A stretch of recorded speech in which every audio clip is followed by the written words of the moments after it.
Satellite imageries घेण्यापर्यंतची सगळी process आपण बघितली. मात्र आपल्या एक लक्षात आलं असेल की आपण रिमोट सेन्सिंग मध्ये सॅटेलाइट इमेजरी घेण्यापर्यंतचं काम केलं.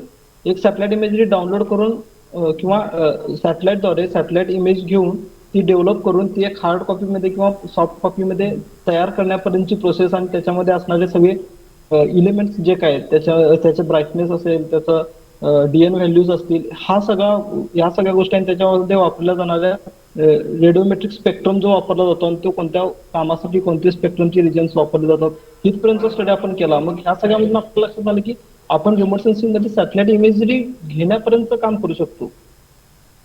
आणि आपलं ऍक्च्युअल ऍप्लिकेशन जे आहे ते रिमोट सेन्सिंग मध्ये आपल्या अर्धा ऍप्लिकेशन होते सॅटेलाइट इमेजरी घेण्यापर्यंतचं काम होतं. मात्र त्याच्यामध्ये त्याच इमेजरीवरती केले जाणारे अनालिसिस, बनवले जाणारे मॅप ह्यापैकी कोणतेही काम रिमोट सेन्सिंग मध्ये होत. रिमोट सेन्सिंग मध्ये रिमोटली डाटा सेन्स करून तो स्टोअर करून त्याची फायनल प्रोडक्ट काढण्यापर्यंतच काम होतं. तिथून पुढचं जे अनालिसिसचं काम आहे ते सगळं जीआयएस मध्ये होतं. म्हणून मग जीआयएस ची जी डेफिनेशन आहे तर ती जीआयएस ची डेफिनेशन कशी करण्यात आली आहे तर ते एकदा बघू आपण.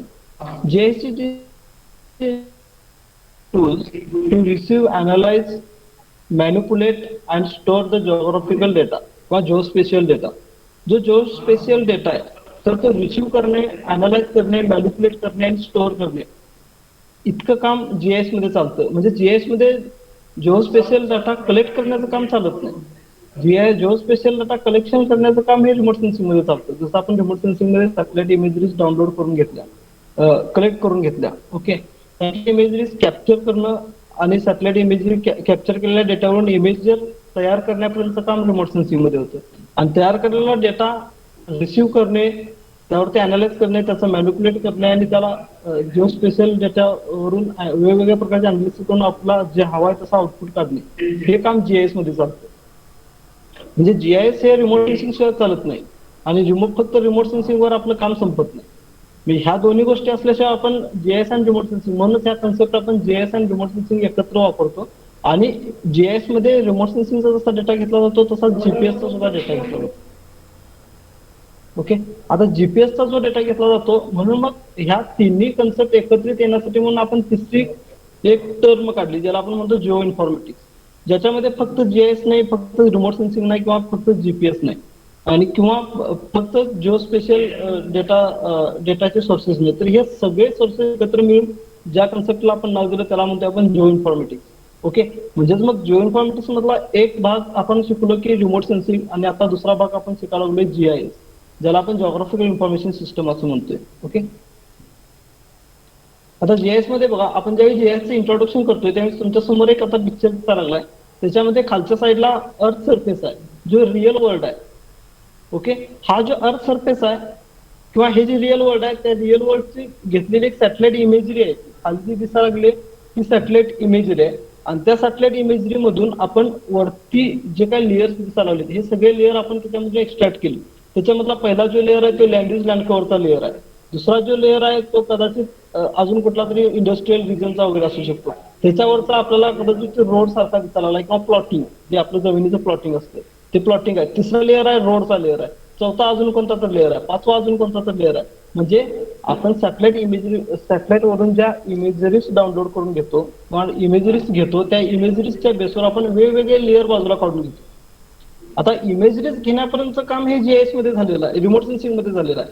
मग ह्या इमेजरीजच्या बेसवरती आपल्याला हवे असणारे लेयर्स आपण बाजूला काढून घेतो. आता खालती बघा, खालचा जो एक पॅच दिसायला लागलेला आहे आपल्याला ती पूर्ण सॅटेलाइट इमेजरी आहे आणि त्याच्यामध्ये सगळं दिसायला लागले आपल्याला. त्यामध्ये ऍग्रिकल्चर दिसायला लागले, फॉरेस्ट आहे, रिव्हर आहे, बिल्डिंग्स आहेत, रोड्स आहेत. मात्र माझा स्टडी असा आहे की मला फक्त बिल्डिंग्सचा अभ्यास करायचा आहे किंवा मला फक्त अर्बनायझेशनचा किंवा सेटलमेंटचा अभ्यास करायचा आहे. तर मला ह्या इमेजरीमध्ये असल्या बाकीच्या कुठल्या गोष्टी नको आहेत. मला फक्त सेटलमेंट किती आहे आपल्या एरियामध्ये एवढंच मला काढायचं आहे. तर मी तेवढाच एरिया बाजूला काढून घेईन. आता तेवढाच एरिया बाजूला कशाच्या बेसवर काढीन तर सॅटेलाइट इमेजरी ज्या मी रिमोट सेन्सिंग वरून घेतले त्या रिमोट सेन्सिंगचे सॅटेलाइट इमेजरी घेईन आणि त्याच्यामधून तो एरिया जीआयएस मध्ये जाऊन बाजूला काढेन. म्हणजे मला इथं पहिली गोष्ट म्हणजे माझ्याकडे जरी जीआयएस मला येत असेल तरी मला पहिल्यांदा रिमोट सेन्सिंगचा डेटा ऍक्सेस करता आला पाहिजे आणि त्यासाठी रिमोट सेन्सिंगचा डेटा असला पाहिजे. रिमोट सेन्सिंगचा डेटा ऑलरेडी आपण डेव्हलप करून घेतला पाहिजे आणि तो रिमोट सेन्सिंगचा डेटा घेऊन त्याच्या बेसवर आपण जीआयएस चे अनालिसिस करतोय. ओके, म्हणजे मग जीआयएस हे जे चालतंय हे रिमोट सेन्सिंगच्या बेसवर चालतंय. Without remote sensing, without GPS, GIS काहीच काम करू शकत नाही. जीआयएसला जे इनपुट द्यायला लागले ते इनपुट देणारे जे सोर्सेस आहेत ते रिमोट सेन्सिंग आणि जीपीएस आहे. आणि मग आपले टोपोशिप्स असतील किंवा अदर कुठल्या तरी डिपार्टमेंटने बनवलेले नकाशे असतील, थोडक्यात काय की आपल्याला इनपुट्स दिल्याशिवाय जीआयएस मध्ये कोणतंच काम चालत नाही. जीआयएस मधले जे इनपुट्स आहेत ते रिमोट सेन्सिंग आणि जीपीएस वरती डिपेंड आहेत. ओके, थोडंसं आपण आता पुढे जाऊ. आता बघा, व्हॉट इज अ जीआयएस. आता जीआयएस म्हणजे काय, आपण आता पाठीमागं बघितलं, एकदा स्लाइड बघितली होती. तर GIS is a set of tools to receive, analyse, manipulate and store the geospatial data. आता बघा, ह्याच्यामध्ये जो खाली जो डेटा आपल्याला दिसायला लागलेला आहे खालच्या पॅच मध्ये, तो सगळा जिओस्पेशियल डेटा आहे. जिओस्पेशियल म्हणजे काय, जॉग्राफिकली किंवा स्पेसशी संबंधित जॉग्राफिकल जो डेटा आहे त्याला आपण जिओस्पेशियल डेटा असं म्हणतो. हा बघा, आता ह्या खालच्या पॅच मध्ये आपल्याला जितका काय डेटा दिसला तो सगळा स्पेसशी संबंधित आहे. आपला स्पेस म्हणजे अर्थ सरफेस, जो भूभाग आहे त्या भूभागाशी संबंधित सगळा डेटा आहे. आपल्या बिल्डिंग्स असतात त्या भूभागावरती असतात, आपले रोड्स असतात ते जमिनीवरती असतात, आपल्या रिव्हर्स असतात त्या सुद्धा जमिनीवरती असतात, फॉरेस्ट सुद्धा जमिनीवर असतात. जितकं काय त्यावरती आपल्याला दिसायला लागले ते सगळं जमिनीवरती दिसायला लागले. आणि हा जमिनीवरचा डेटा कुठून जिथून कुठून मिळतो तिथून तो कलेक्ट करण्याचं काम जीआयएस मध्ये होतं. कलेक्ट करून त्याच्यावरती त्याला मॅन्युप्युलेट केलं जातं, त्याच्यावरती अनालिसिस केलं जातं. मॅन्युप्युलेट केलं जातं म्हणजे कसं की ज्या डेटा आपण जसा घेतलाय तसा आपण वापरू शकत नाही. सॅटेलाइट इमेजरी आपण घेतली मात्र जशी जी घेतली तशी वापरू शकत नाही. त्याच्यावरती आपल्याला अनालिसिस करायला पाहिजे, त्याला मॅन्युप्युलेट करायला पाहिजे, म्हणजे त्याला त्याच्यात चेंजेस करायला पाहिजे. आता मॅन्युप्युलेट करायचं म्हणजे काय, हा आता बघा खालचा जो पॅच आहे तो पूर्ण सगळ्या गोष्टी त्यामध्ये आहेत. मात्र मला फक्त रिव्हर पाहिजे त्याची, तर त्याला मला मॅन्युप्युलेट करून त्याच्यामध्ये बदल करून फक्त त्याच्यामधला रिव्हर जे आहे तेवढीच मला बाजूला काढायची. त्याला आपण मॅन्युप्युलेशन करणं म्हणतो. मॅन्युप्युलेट करणं, त्याच्यामध्ये ढवळाढवळ करणं किंवा मॅन्युप्युलेट करणं, त्याच्यामध्ये स्वतः काहीतरी बदल करून त्याला आपला जितका डेटा पाहिजे तेवढा त्यातून बाजूला काढणं, त्याला मॅन्युप्युलेशन करणं म्हणतो आपण, मॅन्युप्युलेट करणं. तर डेटा मॅन्युप्युलेट करणं हे काम जीआयएस मध्ये चालतं. त्याच्यामध्ये अनालिसिस करण्याचं काम जीआयएस मध्ये चालतं. आणि त्याच्यानंतर अनालिसिस करून आलेले जे आउटपुट आहे ते स्टोअर करणे. जे आउटपुट येतं ते सगळं आपलं जिओस्पेशियल आउटपुट असतं. जिओस्पेशियल शिवाय दुसरं कुठलंही आउटपुट नसतं. ते जे काय जिओस्पेशियल आउटपुट आहे ते स्टोअर करणे आणि त्याच्यावरती अनालिसिस करण्याचं काम जीआयएस मध्ये चालतं. त्याच्यानंतर आता बघा, खाली जीआयएस चे काही कंपोनंट्स दिलेले आहेत, जे काही घटक दिले आहेत की जे जीआयएस साठी जीआयएस मध्ये चालतात किंवा त्यावरती जीआयएस चालतं. त्यामध्ये काही इनपुट, आपल्याला जीआयएसचं कोणतंही काम करायचं तर आपल्याला इनपुट असणं खूप गरजेचं आहे. इनपुट डेटा, ज्याला आपण इनपुट डेटा, त्याला काहीतरी आपल्याला इनपुट द्यायला पाहिजे, त्याला काहीतरी माहिती द्यायला पाहिजे, तरच ते काम करतं. त्याला जर आपण माहिती नाही दिली तर ते काही काम करणार नाही. आपल्याकडे सॉफ्टवेअर आहे मात्र आपल्याकडे माहितीच नाही, आपल्याकडे सॅटेलाइट इमेजरी नाही, आपल्याकडे जीपीएसचा डेटा नाही, तर आपण कामच करू शकत नाही. म्हणजे इनपुट्स हे खूप गरजेचं आहे जीआयएस मध्ये. त्याच्यानंतर डाटा मॅनेजमेंट, आपण जे काही इनपुट्स दिले, जो काही डेटा दिलाय तो डाटा मॅनेज करणं सुद्धा फार गरजेचं आहे. तो डाटा मॅनेजमेंट करणं म्हणजे काय, तर समजा की आता हा सगळा जो डेटा आहे, इथं जे काय आपल्याला रिव्हर्सचा डेटा मिळाला, इथं फॉरेस्ट मिळालंय, सगळं मिळाले, ह्याचं एक योग्य मॅनेजमेंट करणं खूप गरजेचं आहे. मॅनेजमेंट म्हणजे काय, आपल्याला जितकं गरजेचं आहे तितकंच आपल्याला ह्यातून बाजूला काढलं पाहिजे, त्याला आपण मॅनेजमेंट म्हणतो. हा डेटा मॅनेज करून घ्यायचा. यात फॉरेस्ट किती आहे, फॉरेस्टमध्ये इथं 2 लॅम्प लागलेले, इथं फक्त पांढरे 2 गोल दिसत आहेत. हे फक्त पांढरे 2 गोल नाही आहेत, तर हे जे 2 लॅम्प लागले तिथे सुद्धा लॅम्प आहेत, मात्र खालचे लॅम्पचे बार आपल्याला दिसणार लागलेत, फक्त वरचे टॉप दिसतोय कारण ते फॉरेस्टमध्ये झाकले गेले.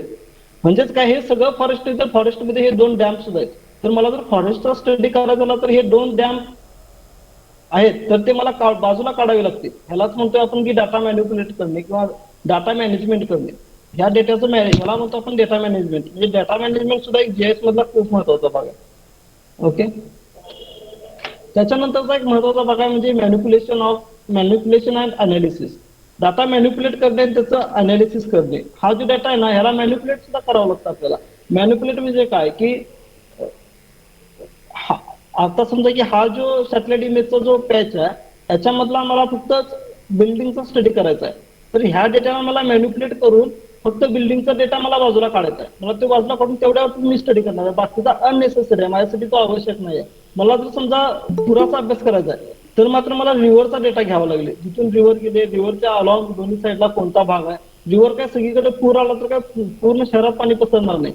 रिव्हरच्या अलॉंगच पाणी पसरेल, तर ते पाणी कुठंपर्यंत जाईल तेवढाच एरिया मला आवश्यक आहे, बाकीचा एरिया मला आवश्यक नाही. मग त्या डेटाला मॅन्युप्युलेट करून तेवढाच डेटा बाजूला काढणं हे जीआयएस मध्ये चालतं. आता आपण बघितलं की सरफेसवरचा डेटा सगळा, हे सगळ्या गोष्टी बघितल्या, हे अर्थ सरफेसवरच्या बघितल्या. आता अजून एक गोष्ट तुम्हाला ह्याच्यामध्ये दिसते की हे 3D मध्ये इथे खाली जो बार दिसतोय, जे पॅच दिसतोय आपल्याला, हे अर्थचं इंटेरियर आहे, अर्थ सरफेसचा खालचा भाग आहे. तिथं पहिला जो लेअर आहे हा सॉइलचा आहे, जो तुम्हाला तांबडा दिसतोय तो सॉइलचा लेअर आहे. सॉइलच्या खाली रॉक्स आहे आणि त्याच्या खाली बघा, त्याच्या खाली एक ब्ल्यू लाईन गेलेली आहे. तर ते काय असू शकतो, कोणाला सांगता येईल? काय सांगता येईल का? काय इमेजिन करता येईल का? वरून रिव्हर गेलेले आहे आणि खालून एक ब्ल्यू लाईन, दोन्ही बरोबर मधूनच थोडासा बार पार्ट ब्ल्यू लाईनचा गेलेला आहे. ते काय आहे, काय असू शकतं? सगळे ऐकायला लागले, सगळ्यांचं लक्ष असं एक गृहीत धरलेलं आहे. कदाचित ते गृहीत बरोबर असावं असं सिद्ध करून दाखवा तुम्ही. जमिनीतील पाण्याचे स्रोत असतील. एकदम बरोबर आहे सर. तर ते अंडरग्राऊंड वॉटर आहे, पाण्याचा स्रोत आहे तो. आणि त्याच्या खाली जे, त्याच्या बरोबर खालती बघा मोठे मोठे काहीतरी गोल गोल दिसत आहेत, तर ते अंडरग्राऊंड मधले मिनरल्स आहेत, मिनरल्स असतील किंवा रॉक्स असतील. ओके, तर मधला जो पॅच आहे तो अंडरग्राऊंड वॉटर आहे. तर आपण ह्याचा सुद्धा स्टडी करू शकतो की पृथ्वीच्या अर्थ सरफेसच्या अंडरग्राऊंड कसं आहे, ह्याचा सुद्धा स्टडी किंवा ह्याचं मॅनेजमेंट सुद्धा किंवा ह्याचं एक प्रोफाईल आपण जेएस मध्ये बनवू शकतो. त्याच्यासाठी आता हे जे प्रोफाईल बनवलं हे कशावरून बनवलं, हे प्रोफाईल काय सॅटेलाइटच्या डेटावरून प्रोफाईल नाही बनलेलं. हे सॅटेलाइटच्या इमेजरी जे आहे त्या अर्थ सरफेसवरचा डेटा, जो आपल्याला डोळ्यांनी दिसायला लागला एवढाच डेटा तो अर्थ सरफेसवरचा डेटा सॅटेलाइट इमेजरी घेऊ शकतं. अर्थ इंटेरियर ऑफ दी अर्थ, अर्थच्या इंटेरियरचा भाग सॅटेलाइट मध्ये येत नाही. सॅटेलाइट मध्ये अर्थ इंटेरियर मध्ये जास्तीत जास्त 100 मीटर पर्यंतचा भागच तो सॅटेलाइटच्या काही रेंजेस आहेत त्या घेऊ शकतात. 100 सेंटीमीटर म्हणजे 1 मीटर, 1 मीटरच्या खालचा भाग कुठल्याही रिमोट सेन्सिंगच्या इमेजरीज मध्ये येत नाही. ओके, तर हे जो अंडरग्राऊंडचा जो भाग आहे, तर ह्याचे जे इनपुट्स आहेत ते बोरवेल करताना किंवा काय म्हणतो आपण त्याला मायनिंग वगैरे केलं जातं, त्यावेळी तो इंटेरियरचा डेटा घेतला जातो आणि त्याच्या बेसिसवर आपण अंडरग्राऊंडचे असे झोन करू शकतो की कुठून अंडरग्राऊंड वॉटर गेलेला आहे. मग आपल्याला बोरिंग करायचं तर कुठं करावं लागेल, तर आपण इथं बोरिंग केलं तर आपल्याला खूप खोल जावं लागेल, त्यापेक्षा थोडंसं इथल्या साईडला केलं तर आपल्याला लगच्या लगेच पाणी मिळेल वगैरे. हे जे काही अंडरग्राऊंडचा डेटा आहे तो सुद्धा आपण घेऊ शकतो किंवा त्याचा सुद्धा स्टडी जीएस मध्ये होतो. आणि जीएस मध्ये एक महत्वाचा पुढचा भाग आहे तो म्हणजे आउटपुट. ओके, आता काय झालं की आपण जीएस मध्ये इनपुट दिलं, त्याला डेटा दिला, एक सॅटेलाइटचा डेटा दिला, जीपीएसचा डेटा दिला, मायनिंग किंवा बोरवेल मधनं मिळालेला अंडरग्राऊंडचा डेटा आपण दिला. त्याला डेटा दिल्यानंतर तो काय करतो की डाटा मॅनेजमेंट करतो, डेटाला मॅन्युप्युलेट करतो आपल्याला हवाय तसा, आणि त्याच्यानंतर आपल्याला जे आवश्यक आहे ते आउटपुट देतो. म्हणजे जीएस मध्ये आउटपुट हे खूप महत्वाचं आहे. आउटपुट तुम्ही इनपुट काय दिलाय ह्याच्यावरती अवलंबून तुमचं आउटपुट काय येणार आहे. ओके, आणि जे आपण इनपुट देत असतो ते इनपुट जे आहे तर ते आपल्याला आउटपुट काय पाहिजे ह्याच्या बेसिसवर आपण इनपुट देतो. ओके, म्हणजे इनपुट आणि आउटपुट ह्या दोन प्रायमरी गोष्टी आहेत. इनपुट दिलंच पाहिजे आणि आउटपुट आलंच पाहिजे. आपण इनपुट द्यायला लागलो आणि आउटपुटच येणार झालंय तर आपण काम चुकायला लागले. आपण इनपुट देण्यात आले तर आपलं आउटपुटच येणार नाही तर सुद्धा काम चुकायला लागले. म्हणजे आपल्याला योग्य इनपुट ज्यावेळी आपण देईन त्यावेळी योग्य आउटपुट येईल. ओके, आणि मग ज्यावेळी आपण योग्य इनपुट देतोय, जर समजा मला रिव्हरचा स्टडी करायचा आहे तर मी रिव्हरचा डेटाचा इनपुट ज्यावेळी देईन त्यावेळी मला बरोबर योग्य आउटपुट येईल. जर समजा मला रिव्हरचा स्टडी करायचा आणि मी रोडचे किंवा बिल्डिंगचे इनपुट द्यायला लागलोय तर मला आउटपुट कधीच येणार नाही किंवा आउटपुट जे येईल ते पूर्ण चुकीचं येईल. ओके, म्हणजे ह्या दोन महत्वाच्या गोष्टी आहेत की इनपुट आणि आउटपुट. योग्य इनपुट दिल्यानंतर आपल्याला योग्य आउटपुट येईल. हे जीएस मधलं एक महत्वाचा गोष्ट आहे. ओके,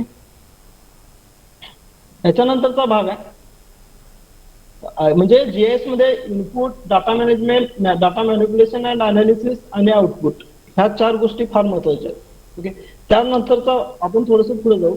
जीएस जे आहे त्याला आपण इंग्लिशमध्ये म्हणतो जॉग्राफिकल इन्फॉर्मेशन सिस्टम आणि त्यालाच आपण मराठीमध्ये म्हणतो भौगोलिक माहिती प्रणाली. त्याच्या नावामध्येच त्याचा अर्थ आहे. जीएस काय आहे की भौगोलिक माहिती प्रणाली आहे. भौगोलिक म्हणजे आपल्या आजूबाजूचं जे भूगोल आहे, आपल्या आजूबाजूचं जे इन्व्हायरमेंट आहे त्याची माहिती प्रणाली, त्याची माहितीची एक सिस्टम आहे, तर ती सिस्टम प्रणाली बनवण्याचं काम जीआयएस मध्ये चालतं किंवा ती एक प्रणाली आहे. ती एक सिस्टम आहे. ती सिस्टम एवढ्यासाठी आहे की ते काही ती सिस्टम एवढ्यासाठी आहे की ते कुठल्याही प्रकारची नवीन जनरेशन करत नाही, न्यू जनरेशन करत नाही. तुम्ही दिलेल्या इनपुट वरून ते फक्त आउटपुट देतंय. ते स्वतः काहीच करत नाही. ते तुम्ही तुमच्याकडून डेटा घेतं आणि तुम्हाला आउटपुट देतं. जशी बँक काम करते, बँक स्वतः कुठलेही पैसे तयार करत नाही. कुठलीही बँक बघितलं तर ती काही नोटा छापत नाही, कधीच नोटा छापायचं काम करत नाही. ती काय करते, ज्यांच्याकडे पैसा आहे त्यांच्याकडून पैसा घेते आणि ज्यांना पैसा हवाय त्यांना पैसा देते. तसंच सेम काम तोच रोल जीआयएस करतो. जीआयएस काय करतं, हवा आहे तो डेटा ज्या सोर्सेस कडून मिळतो त्या सोर्सेस कडून हवाय तो डेटा घेतं आणि जे आउटपुट पाहिजे त्या पद्धतीनं ते आउटपुट देतं. त्याला जर आपण योग्य इनपुट दिलं तर ते योग्य आउटपुट देतं. ओके, एकच मिनिट.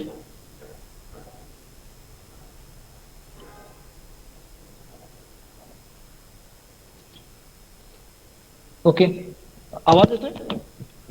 हॅलो हॅलो, आवाज येतोय का तुम्हाला माझा? हा सर, येतोय सर, येतोय आवाज. आवाज कट व्हायला लागलाय सर. आवाज कट होतोय का? आवाज ब्रेक व्हायला लागलाय. हो सर. ओके, आता येतोय का बघा? हा सर, येतोय आवाज, येतोय. Okay okay. तर सर यायला लागलाय. Yes yes. ओके, तर आपण इनपुट देतो आणि आउटपुट काढतो. ओके, म्हणजे जीआयएस मध्ये इनपुट आणि आउटपुटला फार महत्व आहे. आता जॉग्राफिकल इन्फॉर्मेशन सिस्टम असं आपण जीआयएस ला इंग्लिशमध्ये जो त्याचा फुल फॉर्म आहे तर तो आहे जॉग्राफिकल इन्फॉर्मेशन सिस्टम, ज्याला आपण भौगोलिक माहिती प्रणाली असं म्हणतो. म्हणजेच काय, जीआयएस मध्ये भौगोलिक माहितीची एक प्रणाली बनवली जाते. याच्यामध्ये नवीन क्रिएशन काहीच केलं जात नाही. याच्यामध्ये नवीन काहीच उत्पन्न केलं जात नाही. जे आहे त्याच्या बेसवरती तुम्हाला जे पाहिजे आहे ते दिलं जातं.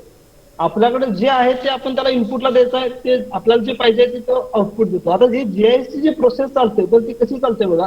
पहिल्यांदा डेटा कॅप्चर केला जातो.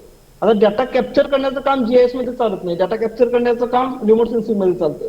डेटा अजून बाकीचे भरपूर सोर्सेस आहेत जिथून आपल्याला जॉग्राफिकल डेटा मिळतो. तुम्हाला काही माहित आहेत का सोर्सेस? जसं मी सांगितलं की रिमोट सेन्सिंग हा एक सोर्स आहे जॉग्राफिकल डेटा कलेक्ट करण्याचा, म्हणजे सॅटेलाइट इमेजेस हा एक जॉग्राफिकल डेटा घेण्याचा एक सोर्स आहे. जॉग्राफिकल डेटा घेण्याचा तो एक रिमोट सेन्सिंग हा एक सोर्स आहे. रिमोट सेन्सिंग शिवाय जीपीएस हा सुद्धा एक जॉग्राफिकल डेटा घेण्याचा सोर्स आहे. आता जीआयएस आणि जीपीएस शिवाय अजून कोणते सोर्सेस आहेत तुम्हाला माहित आहे का, ज्याच्या थ्रू आपल्याला अर्थ सरफेसचा, पृथ्वीच्या पृष्ठभागाची इन्फॉर्मेशन मिळते? असे अजून काही सोर्सेस बरेच आहेत. काही तुम्हाला सांगता येतील का त्यापैकी?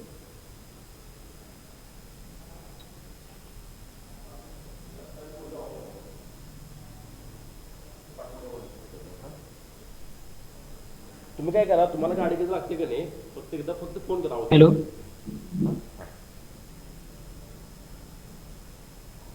आपल्याला अर्थ सरफेसचा किंवा रोड असतील, रिव्हर्स असतील, लँड सरफेस असतील तर यांचा हा बोला.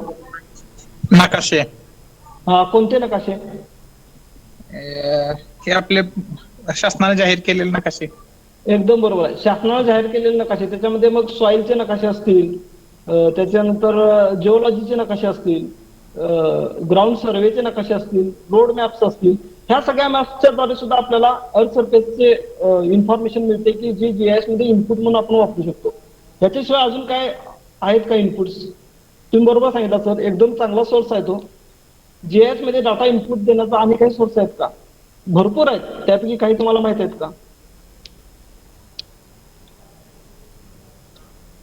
आणखी बरेच आहेत आणि त्यातला एक असा सोर्स आहे की तो तुमच्या डिपार्टमेंटमध्ये सुद्धा बऱ्याच प्रमाणात वापरला जातो.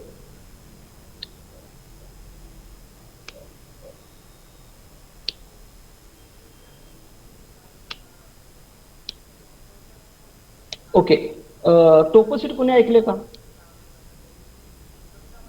ऐकले नसणार, तुम्ही ते हाताळली सुद्धा आहे बऱ्याच लोकांनी. तर टोपोशीट जे आहे तर ती जॉग्राफिकल इन्फॉर्मेशन सिस्टम मध्ये किंवा जीआयएस मध्ये इनपुटचा एक खूप मोठा सोर्स आहे. टोपोशीट वरून आपल्याला खूप साऱ्या माहिती मिळते, खूप बऱ्याच गोष्टींची माहिती मिळते. टोपोशीट माहित आहे तुम्हाला, असं गृहीत धरून टोपोशीट मधून आपल्या अर्थ सरफेसच्या कोणकोणत्या गोष्टीची माहिती मिळू शकते? काय माहिती आहे तुम्हाला? जमिनीचा चढ उतार. एकदम बरोबर आहे, त्याला आपण स्लोप म्हणतो. स्लोपची इन्फॉर्मेशन मिळू शकते. अजून जमिनीचा चढ उताराची इन्फॉर्मेशन आपल्याला कंट्रोल्स द्वारे त्याच्यामध्ये मिळू शकते. हा सर बोला.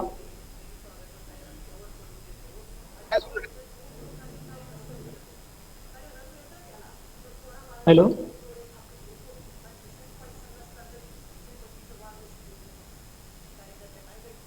ऐकायला येत नाही सर आवाज.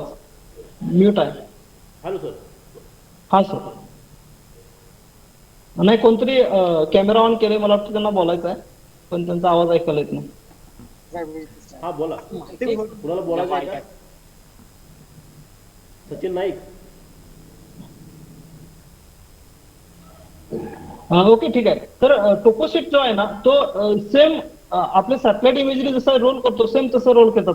आपल्याला टोपोसिट वरून ड्रेनेज लाईन मिळते, सेटलमेंट कुठं आहे ते सुद्धा मिळू शकते, पोस्ट ऑफिसेस किंवा गव्हर्नमेंटची जेवढी काय ऑफिसेस आहेत ती सगळी ऑफिसेस कुठं कुठं आहेत ते सगळं मिळू शकते. त्याच्याशिवाय एक महत्वाचा डेटा मिळतो तो कदाचित आपल्या सॅटेलाइट इमेजरी मधून सुद्धा व्यवस्थित मिळू शकत नाही. तर तो आहे की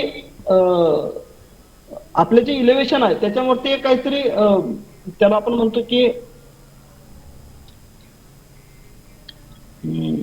एक त्रिकोण काढलेला असतो आणि त्याच्यावरती तिथली हाईट लिहिलेली असते, तिथली ऍक्च्युअल हाईट लिहिली असते आणि ती 100% करेक्ट असते. तर तो जो हाईटचा डेटा आहे त्याला काहीतरी एक पर्टिक्युलर नाव आहे, मला आता आठवत नाही, मात्र ती इन्फॉर्मेशन आपल्याला करेक्ट त्याच्यामध्ये मिळू शकते. त्याच्याशिवाय रिझर्व्ह फॉरेस्ट कुठं कुठं आहे, ऍग्रिकल्चरल एरिया किती आहे, नॉन ऍग्रिकल्चरल एरिया किती आहे, अगदी जर आपल्या एरियामध्ये कुठं डॅम असेल, रिव्हर असेल तर त्या रिव्हर मधला उन्हाळ्यामध्ये त्या रिव्हर मध्ये किती पाणी असतं आणि पावसाळ्यामध्ये किती पाणी असतं आणि उन्हाळ्यामध्ये ती नदी केवढी कोरडी पडते. जर धरण असेल तर त्या धरणामध्ये उन्हाळ्यात पाणी किती असतं आणि पावसाळ्यात पाणी ते किती असतं आणि पावसाळ्यात पाणी डॅम भरल्यानंतर किती एरिया राहतो आणि उन्हाळ्यात तो कोरडा पडल्यानंतर किती एरिया कोरडा पडू शकतो, इथपर्यंत सगळी इन्फॉर्मेशन आपल्याला टोपोसिट मध्ये मिळते. म्हणजे टोपोसिट हा सुद्धा टोपोसिट मध्ये आपण जर बघितलं तर सॅटेलाइट इमेजरी मध्ये आपल्याला फक्त जॉग्राफिकल इन्फॉर्मेशन मिळते. अर्थ सरफेस जसा आहे तसा आपल्याला सॅटेलाइट इमेजरी मध्ये दिसतो, मात्र टोपोसिट मध्ये जॉग्राफिकल इन्फॉर्मेशन तर मिळतेच, त्याच्याशिवाय सुद्धा आपल्याला सोशो इकॉनॉमिक इन्फॉर्मेशन सुद्धा मिळते. ओके. त्याच्यामुळे टोपोसिट ही एक जॉग्राफिकल इन्फॉर्मेशन चं इनपुट देण्यासाठी खूप मोठा सोर्स आहे. ओके. म्हणजे हे सगळे जीआयएस मध्ये इनपुट देण्याचे सोर्सेस आहेत. त्याच्यानंतर मग डाटा कॅप्चर करून किंवा हे सगळे डाटाचे सोर्सेस करून इन्फॉर्मेशन जीआयएस मध्ये दिल्याचं काम पहिलं काम जीआयएस मध्ये चालतं. तो जो डेटा आलाय तो डेटा स्टोअर करण्याचं काम जीआयएस मध्ये सेकंड नंबरला चालतं. सेकंड नंबरला जो फर्स्ट नंबरला जो आपण इनपुट दिलेला डेटा आहे तो सेकंडली जीआयएस मध्ये स्टोअर केला जातो. तो स्टोअर करणं खूप गरजेचं आहे. फक्त आपण इनपुट दिला आणि त्याच्यामध्ये स्टोअरच होत नसेल तर काय फायदा नाही. तर डेटा स्टोरेज, त्याला एक स्टोरेज कॅपॅसिटी असते, त्या स्टोरेज कॅपॅसिटी किंवा ते स्टोरेज करण्यासाठी त्यांनी काहीतरी डाटाबेस बनवलेला आहे आणि त्या डाटाबेसमध्ये तो सगळा जीआयएसचा डेटा स्टोअर होतो. आता जो स्टोअर झालेला डेटा आहे तर तो डेटा कोणत्या फाईल फॉर्मॅटमध्ये स्टोअर होतो तुम्हाला काय माहित आहे? जीएस मधला जो डेटा आहे तो कोणत्या फॉर्मॅटमध्ये स्टोअर होतो? तुम्हाला एक उदाहरण देतो की आपण जर वर्ड मध्ये काम करत असेल तर मायक्रोसॉफ्ट वर्ड मध्ये आपली फाईल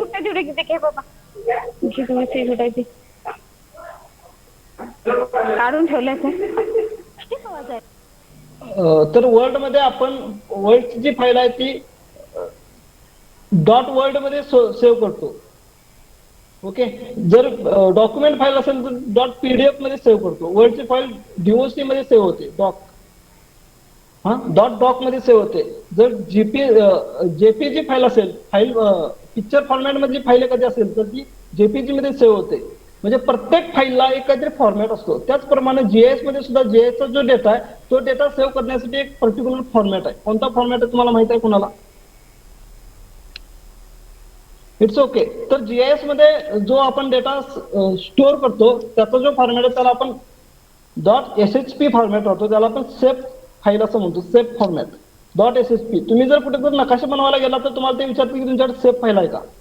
सेफ फाईल म्हणजे काय, दुसरं काय नसून जीआयएस मध्ये जो आपण डेटा इनपुटला देतो तो डाटा डॉट एसएचपी मध्ये द्यावा लागतो. तो बाकीच्या कुठल्याही सोर्स मध्ये कुठल्याही बाकीच्या फॉर्मॅटमध्ये चालत नाही. तो ना डॉक्युमेंट मध्ये चालतो, ना टेक्स्ट मध्ये चालतो, ना जेपीजी मध्ये, ना पीडीएफ मध्ये, ना अदर कुठल्या फॉर्मॅटमध्ये. तो फक्त डॉट एसएचपी फॉर्मॅटमध्ये चालतो. त्यामुळे हे गोष्ट तुम्ही कायमची लक्षात ठेवा की जीआयएस मध्ये जो डाटा इनपुटला दिला जातो तो डॉट सेफ फाईल मध्ये दिला जातो. तुम्हाला जर समजा एखादा नकाशा बनवायचा आणि नकाशा बनवायला जर आपण एक्स व्यक्तीकडे गेलो किंवा जीआयएस सॉफ्टवेअर मध्ये जर आपल्याला बनवायचा असेल तर कोणी व्यक्ती आपल्याकडे जर एखादा डेटा देत आहे आणि तो नकाशा बनवून आण म्हणताय, तर तो देताना डेटा तो सेफ फाईल मध्ये आहे का त्याला आपल्याला विचारावंच लागतं. तो जर डेटा सेफ फाईल मध्ये नसेल, बाकीच्या कोणत्याही फॉर्मॅटमध्ये असेल, तर तो डेटा चालत नाही, अजिबात चालत नाही, चालतच नाही. तर त्याला विचारताना आपण विचारायचं की हा सेफ मध्ये आहे का. जीआयएस मधलं कुठलंही काम हे .ssp मध्येच चालतं. ओके, म्हणजे डाटा स्टोअर केला जातो, स्टोअर करताना तो .ssp किंवा .सेफ फाईल मध्ये तो सेव्ह केला जातो. त्याच्यानंतरचा भाग आहे की क्युरीज. आता आपण जो डाटा सेव्ह केला त्याच्यामध्ये बऱ्याच क्युरी असतात, बऱ्याच अडचणी असतात, बरेच चुकीचा डेटा असतो किंवा त्याच्यामध्ये करेक्शन्स असतात, चुका झालेल्या असतात. तर त्या क्युरीज काढण्याचं काम थर्ड स्टेपला चालतं. म्हणजे स्टोअर केलेला जो सेफ फाईल मधला डेटा आहे त्याच्यामधल्या क्युरीज काढून तो करेक्ट करण्याचं काम थर्ड स्टेजला चालतं. त्याच्यानंतर आपण तो डेटा ज्यावेळी करेक्ट करतो त्यानंतर करेक्ट केलेला डेटा अनालाइज करण्याचं मेजर काम आपलं फोर्थ स्टेजला चालतं. आता डाटा करेक्ट झाला, डाटा वेगवेगळ्या सोर्सेस कडून आपण घेतला, तो स्टोअर केला सेफ फाईल मध्ये. स्टोअर केल्यानंतर त्यात काही अडचणी असतील त्या करेक्ट केल्या आणि त्याच्यानंतर आपला आहे की अनालिसिस. आता जर समजा की आपल्याला रोडचा डेटा, आपल्याला जर समजा की फ्लड लाईन काढायची आहे आपल्या नदीला, जर पूर आला तर ते पुराचं पाणी किती एरियापर्यंत पसरेल ह्याचा अभ्यास आपल्याला करायचा आहे. ह्याचा जर अभ्यास करायचा असेल तर आपल्याला कोणकोणता डेटा इनपुटला लागेल, तर आपल्याला एक म्हणजे लागेल की नदीचं पात्र कुठलं कुठंपर्यंत आहे. दुसरा लागेल की नदीच्या दोन्ही साईडला जी जमीन आहे त्याचा उतार कसा आहे. तिसरं लागेल की जमिनीच्या दोन्ही साईडला जी जमीन आहे ती कुठल्या लँड यूज मध्ये आहे, म्हणजे त्याच्या साईडला फॉरेस्ट आहे, वस्ती आहे, ऍग्रिकल्चर आहे की अजून काय. चौथी गोष्ट लागेल की आपल्या रिव्हरची लेंथ किती आहे, कुठल्या एरियापासून आपली नदी यायला लागली आहे, किती लांबून आपली नदीवरती पाणी येणार आहे. चौथी गोष्ट आहे की आपल्या नदीवरती असणारे डॅम हे आपण जिथं फ्लड लाईन करणार आहे त्याच्या वरच्या बाजूला आहे की खालच्या बाजूला आहे. डॅम जर खालच्या बाजूला असेल तर फ्लड येण्याची शक्यता जास्त असते, डॅम जर वरच्या बाजूला असेल तर फ्लड येण्याची शक्यता कमी असते. बऱ्याचदा असं होतं की डॅम वरच्या बाजूला तरी सुद्धा फ्लड कंडिशन तयार झाले, त्यावेळी कसं होतं की डॅम पूर्ण भरलेला आहे आणि डॅम मधलं पाणी जर कमी करायला चालू असेल तरी सुद्धा फ्लड येतो. मात्र या दोन्ही म्हणजे त्या दोन्ही गोष्टी आपल्याला अभ्यासायला पाहिजेत. तिसरी गोष्ट अशी आहे की डॅम वरती असणारे ब्रिजेस, डॅम बऱ्याचदा आतापर्यंत जेवढे काही पूर आले त्यापैकी बऱ्याच वेळा अशी कारणं झालीत की डॅम वरती जे ब्रिजेस आहेत त्या ब्रिजनी पाणी अडवलेलं आहे आणि त्यामुळे पूर आलाय. म्हणजेच डॅम वरती ब्रिजेस आहेत का हा सुद्धा डाटा एक आपल्याला इनपुटला द्यावा लागेल. त्याच्यानंतर आपल्याला फ्लड लाईन काढत असताना नदीने वाहून आणलेला गाळ, नदीने वाहून आणलेली वाळू ह्याचं स्टोरेज नक्की कुठल्या कुठल्या ठिकाणी होतंय किंवा नदीने वाहून आणलेल्या गाळांनी किंवा वाळूनी नदी पात्र चॉकअप झालेला आहे का किंवा कुठे कुठे होण्याची शक्यता आहे. हा सगळा डेटा ज्यावेळी आपण इनपुटला देतो त्यावेळी त्याचे क्युरीज करून अनालाइज केलं जातं. अनालिसिस करताना सुद्धा आपण आपल्या पद्धतीने त्याच्यामध्ये एक अल्गोरिदम बनवावा लागतो. म्हणजे मला असं पाहिजे की नदीवरती एका वेळी एवढ्या सेंटीमीटर चा पाऊस पडला तर नदीला पूर येऊ शकतो. नदीला जर पूर आला एवढा सेंटीमीटर किंवा ह्याच्यापेक्षा जास्त पाऊस पडला तर नदीला पूर येतो. नदीला पूर आला तर नदीचं पाणी जमिनीच्या स्लोपच्या बेसवरती ते कुठपर्यंत पसरू शकतं, म्हणजे कुठकुठल्या लोकांना कोणत्या वेळी धोका असू शकतो. जर समजा की दिवसाला 100 सेंटीमीटर पाऊस ह्या प्रमाणात कंटिन्युअस 4 दिवस पाऊस पडला तर पाणी कुठपर्यंत जाऊ शकतं, कंटिन्युअस 5 दिवस पाऊस पडला तर पाणी कुठपर्यंत जाऊ शकतं, आणि पूर्ण वस्तीत पाणी येण्यासाठी कंटिन्युअस किती दिवस पाऊस पडावा लागतो, आणि इतके दिवस जर कंटिन्युअस पाऊस पडत असेल तर त्या लोकांनी काय खबरदारी घेतली पाहिजे, म्हणजे कुठल्या कुठल्या लोकांना आपण आपल्याला पुनर्वसित करायला पाहिजे. हा जो प्री प्लॅन आहे हा अगोदरच पूर येण्याच्या अगोदरच आपण बनवू शकतो आणि त्या पद्धतीनं फ्लड लाईन्स बनवून ठेवू शकतो की ह्या लाईनला पाणी आलं तर पुढच्या 2 दिवसात ते पुढे एवढ्या एरिया पण पसरू शकतं, एवढ्या लोकांना पसरू शकतं. हे जे काय प्लॅनिंग आहे हे प्लॅनिंग बनवण्याचं काम जीएस मध्ये चालतं. याला आपण डाटा अनालिसिस म्हणतो. याच्यामध्ये डाटा अनालाइज होतो, त्यानंतर डाटा डिस्प्ले केला जातो. आता डाटा अनालाइज जो होतो ना तर तो त्याच्या जीएसच्या फॉर्मॅटमध्ये झालेला असतो. अनालाइज झालेल्या डेटाचं जो पण आपण तो डेटा एका मॅपमध्ये डिस्प्ले करणार नाही तो पण त्याच्यामध्ये काय नक्की चाललंय हे आपल्याला कळणारच नाही. म्हणजे डाटा अनालिज केल्यानंतर डाटा डिस्प्ले करण्याचं जे काम आहे त्यासाठी आपण एक लेआउट बनवतो आणि त्या लेआउटमध्ये तो मॅप बनवतो. आता मॅप बनवून तो मॅप तयार झाला की तो त्याला म्हणतो आपण डाटा डिस्प्ले करणं. डाटा डिस्प्ले झाल्यानंतर तो मॅप आपण आउटपुट म्हणून बाहेर काढू शकतो. म्हणजे जो सॉफ्टवेअर मध्ये काय म्हणतात आपण सॉफ्ट फॉर्मॅटमध्ये जो डेटा आहे तर त्याला आपण हार्ड फॉर्मॅटमध्ये म्हणजे त्याचा आउटपुट बाजूला काढून ते हार्ड मध्ये त्याचा मॅप बनवू शकतो. ही सगळी जी प्रोसेस आहे ही आपल्या जीएस मध्ये चालते. म्हणजे जीएस मध्ये डाटा इनपुट पासून डाटा आउटपुट पर्यंत ही एवढी सगळी प्रोसेस आहे. आता आपल्याला एखादा कुठलाही मॅप बनवायचा असेल, आता आपण जे लास्ट टाइम बघितलं त्या पद्धतीनं जीएस ला पहिल्यांदा डाटा इनपुट द्यावा लागतो. डाटा इनपुटचे जे सोर्सेस आहेत ते रिमोट सेन्सिंग, जीपीएस, टोपोसीट आणि अदर जेवढे काही मॅप्स आहेत त्या सगळ्या मॅप्स आणि सोशिओ इकॉनॉमिक सेन्सेस असतात. तर त्यांच्याद्वारे आपण डेटाला जीआयएस ला इनपुट देऊ शकतो. दिलेला इनपुटचा डेटा स्टोअर केला जातो. स्टोअर करत असताना ज्यावेळी तो डेटा जीआयएस मध्ये स्टोअर केला जातो तो फक्त आणि फक्त .ssp म्हणजे सेफ फाईल मध्ये स्टोअर केला जातो. जो डाटा आपण जीआयएसच्या सेफ फाईल मध्ये स्टोअर करतो त्या स्टोअर केलेल्या डेटामध्ये खूप चुका असतात, असू शकतात, असतातच असं नाही मात्र असू शकतात. तर त्यासाठी आपल्याला क्युरीज वापरावे लागतात आणि क्युरीज वापरून त्या चुका दुरुस्त करून घेतल्या जातात किंवा बाजूला केल्या जातात.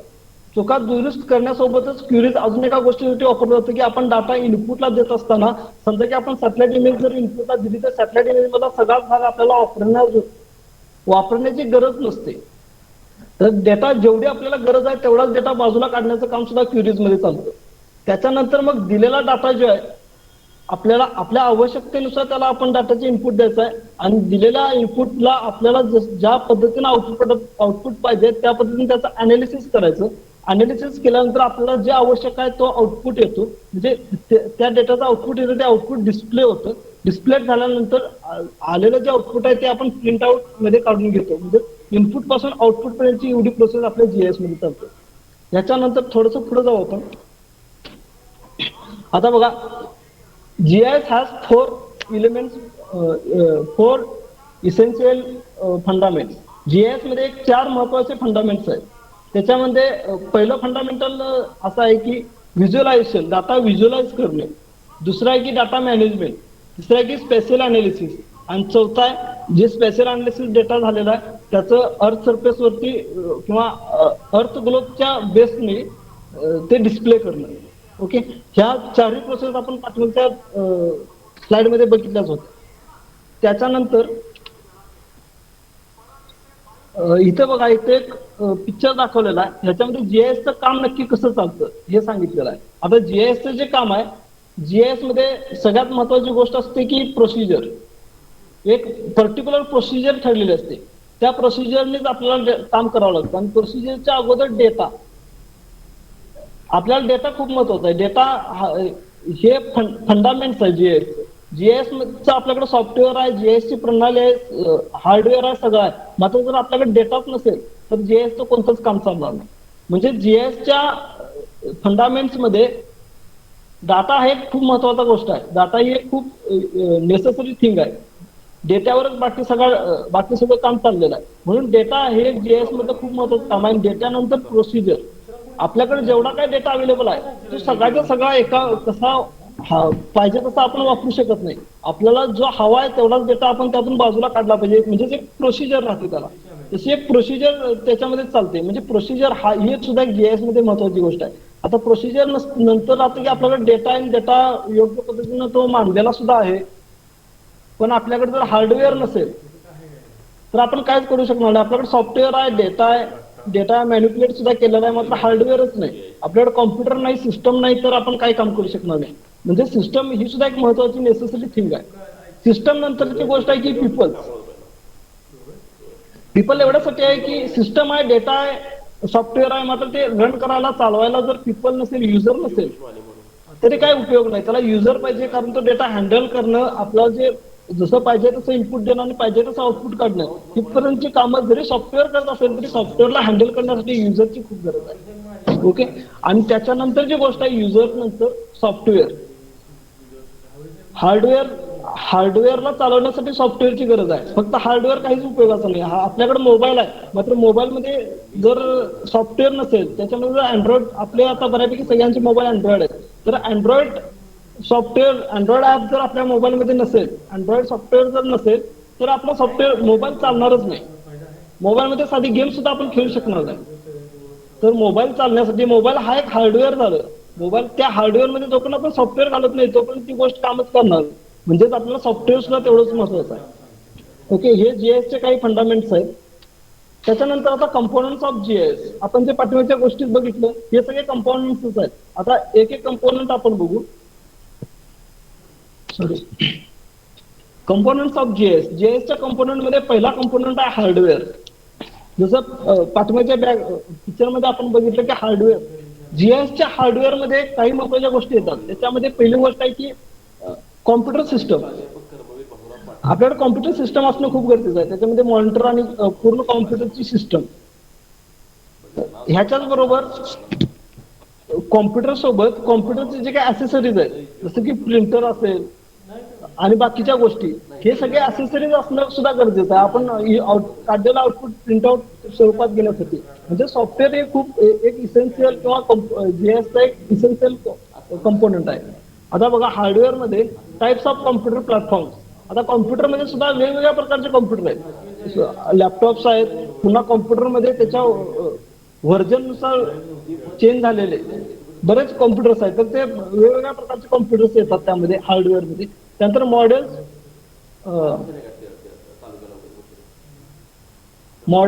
मॉडरेस्ट पर्सनल कॉम्प्युटर्स म्हणजे कॉम्प्युटरचे ते टाईप सांगितले, कीबोर्ड वगैरे जे काही कॉम्प्युटरला लागते ते सगळं जे काही हार्डवेअर आहे ते हार्डवेअर आपल्याजवळ असणं गरजेचं आहे. त्याच्यानंतर जीएसचा दुसरा कंपोनंट आहे सॉफ्टवेअर.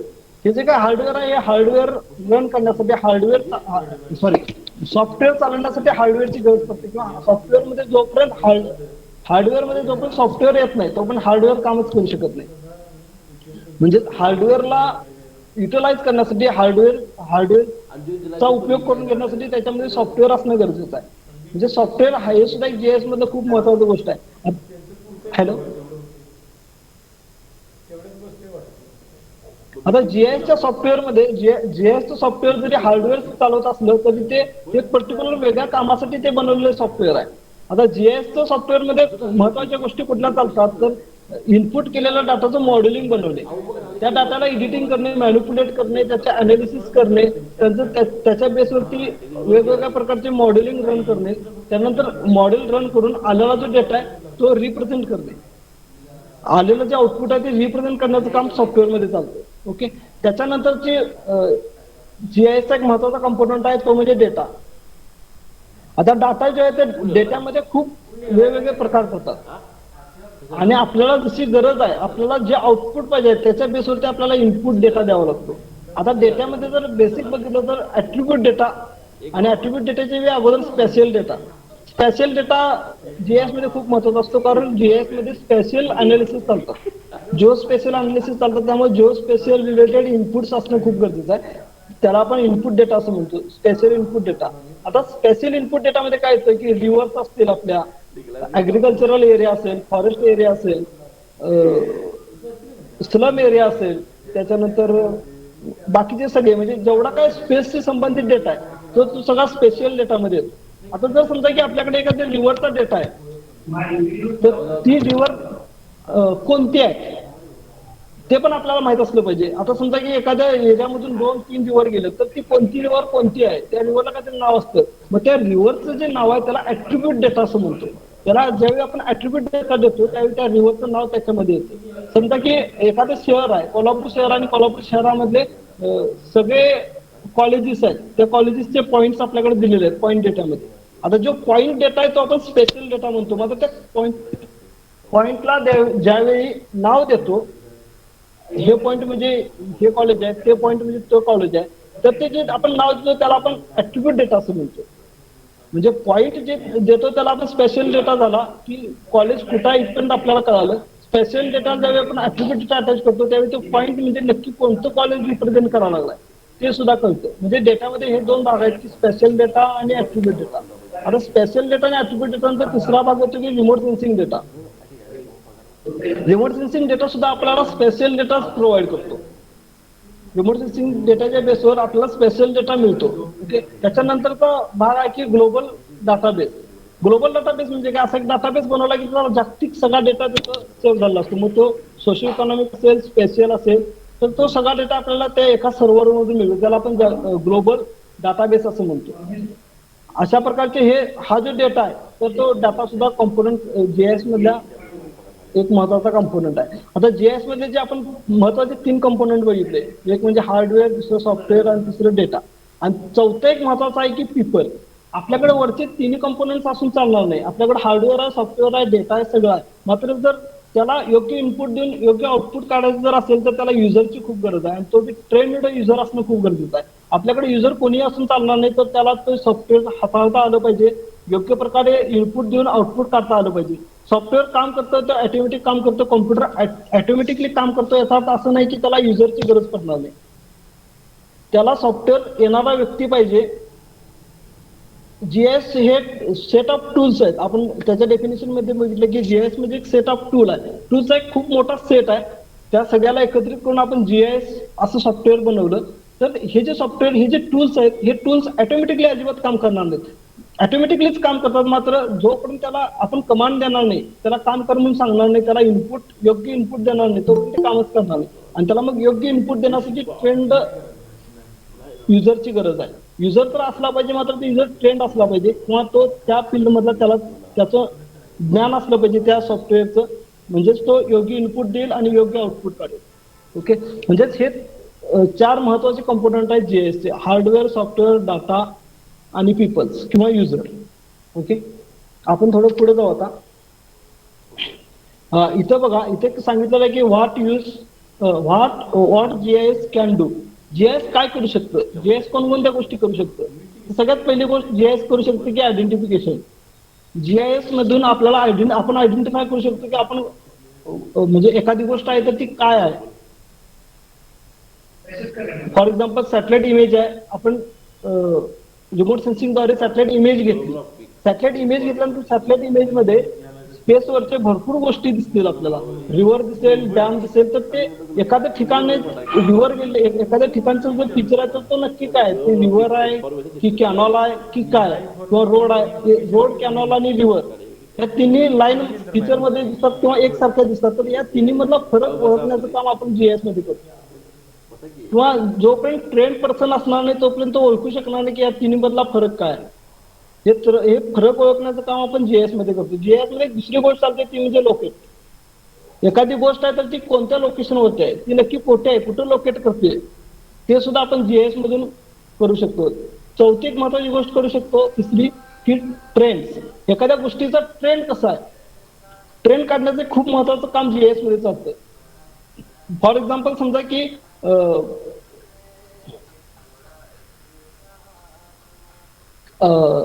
अर्बनायझेशन व्हायला लागले किंवा अर्बन ग्रोथ व्हायला लागले.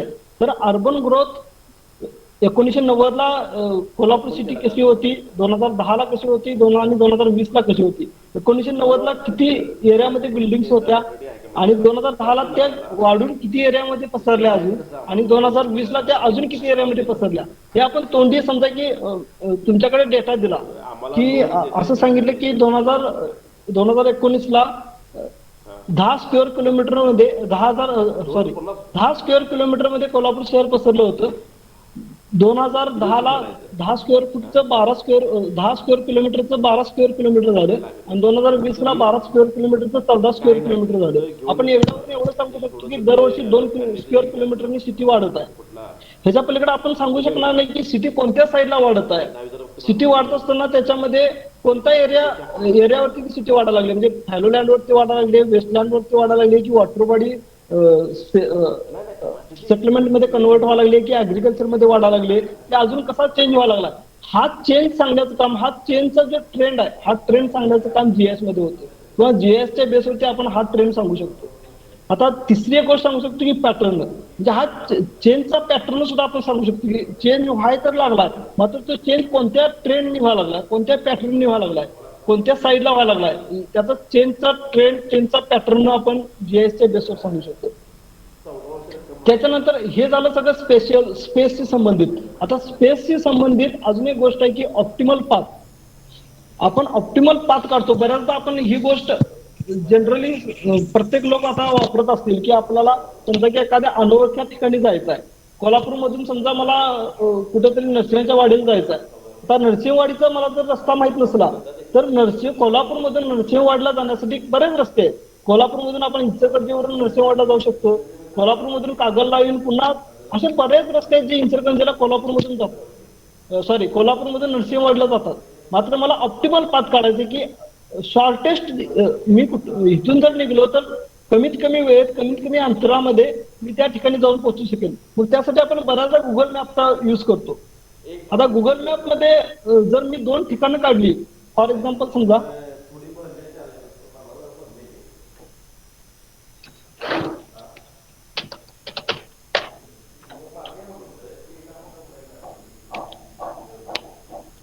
हे गुगल मॅप आहे आणि ह्याच्यामध्ये आपल्याला रोड्स दिसत आहेत.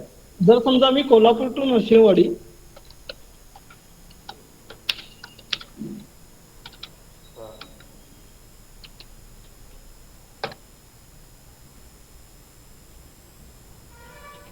ओके, कोल्हापूर टू नरसोबावाडीची ज्यावेळी मी रूट काढतो त्यावेळी बघा मला एक पहिला रूट दाखवा लागलाय.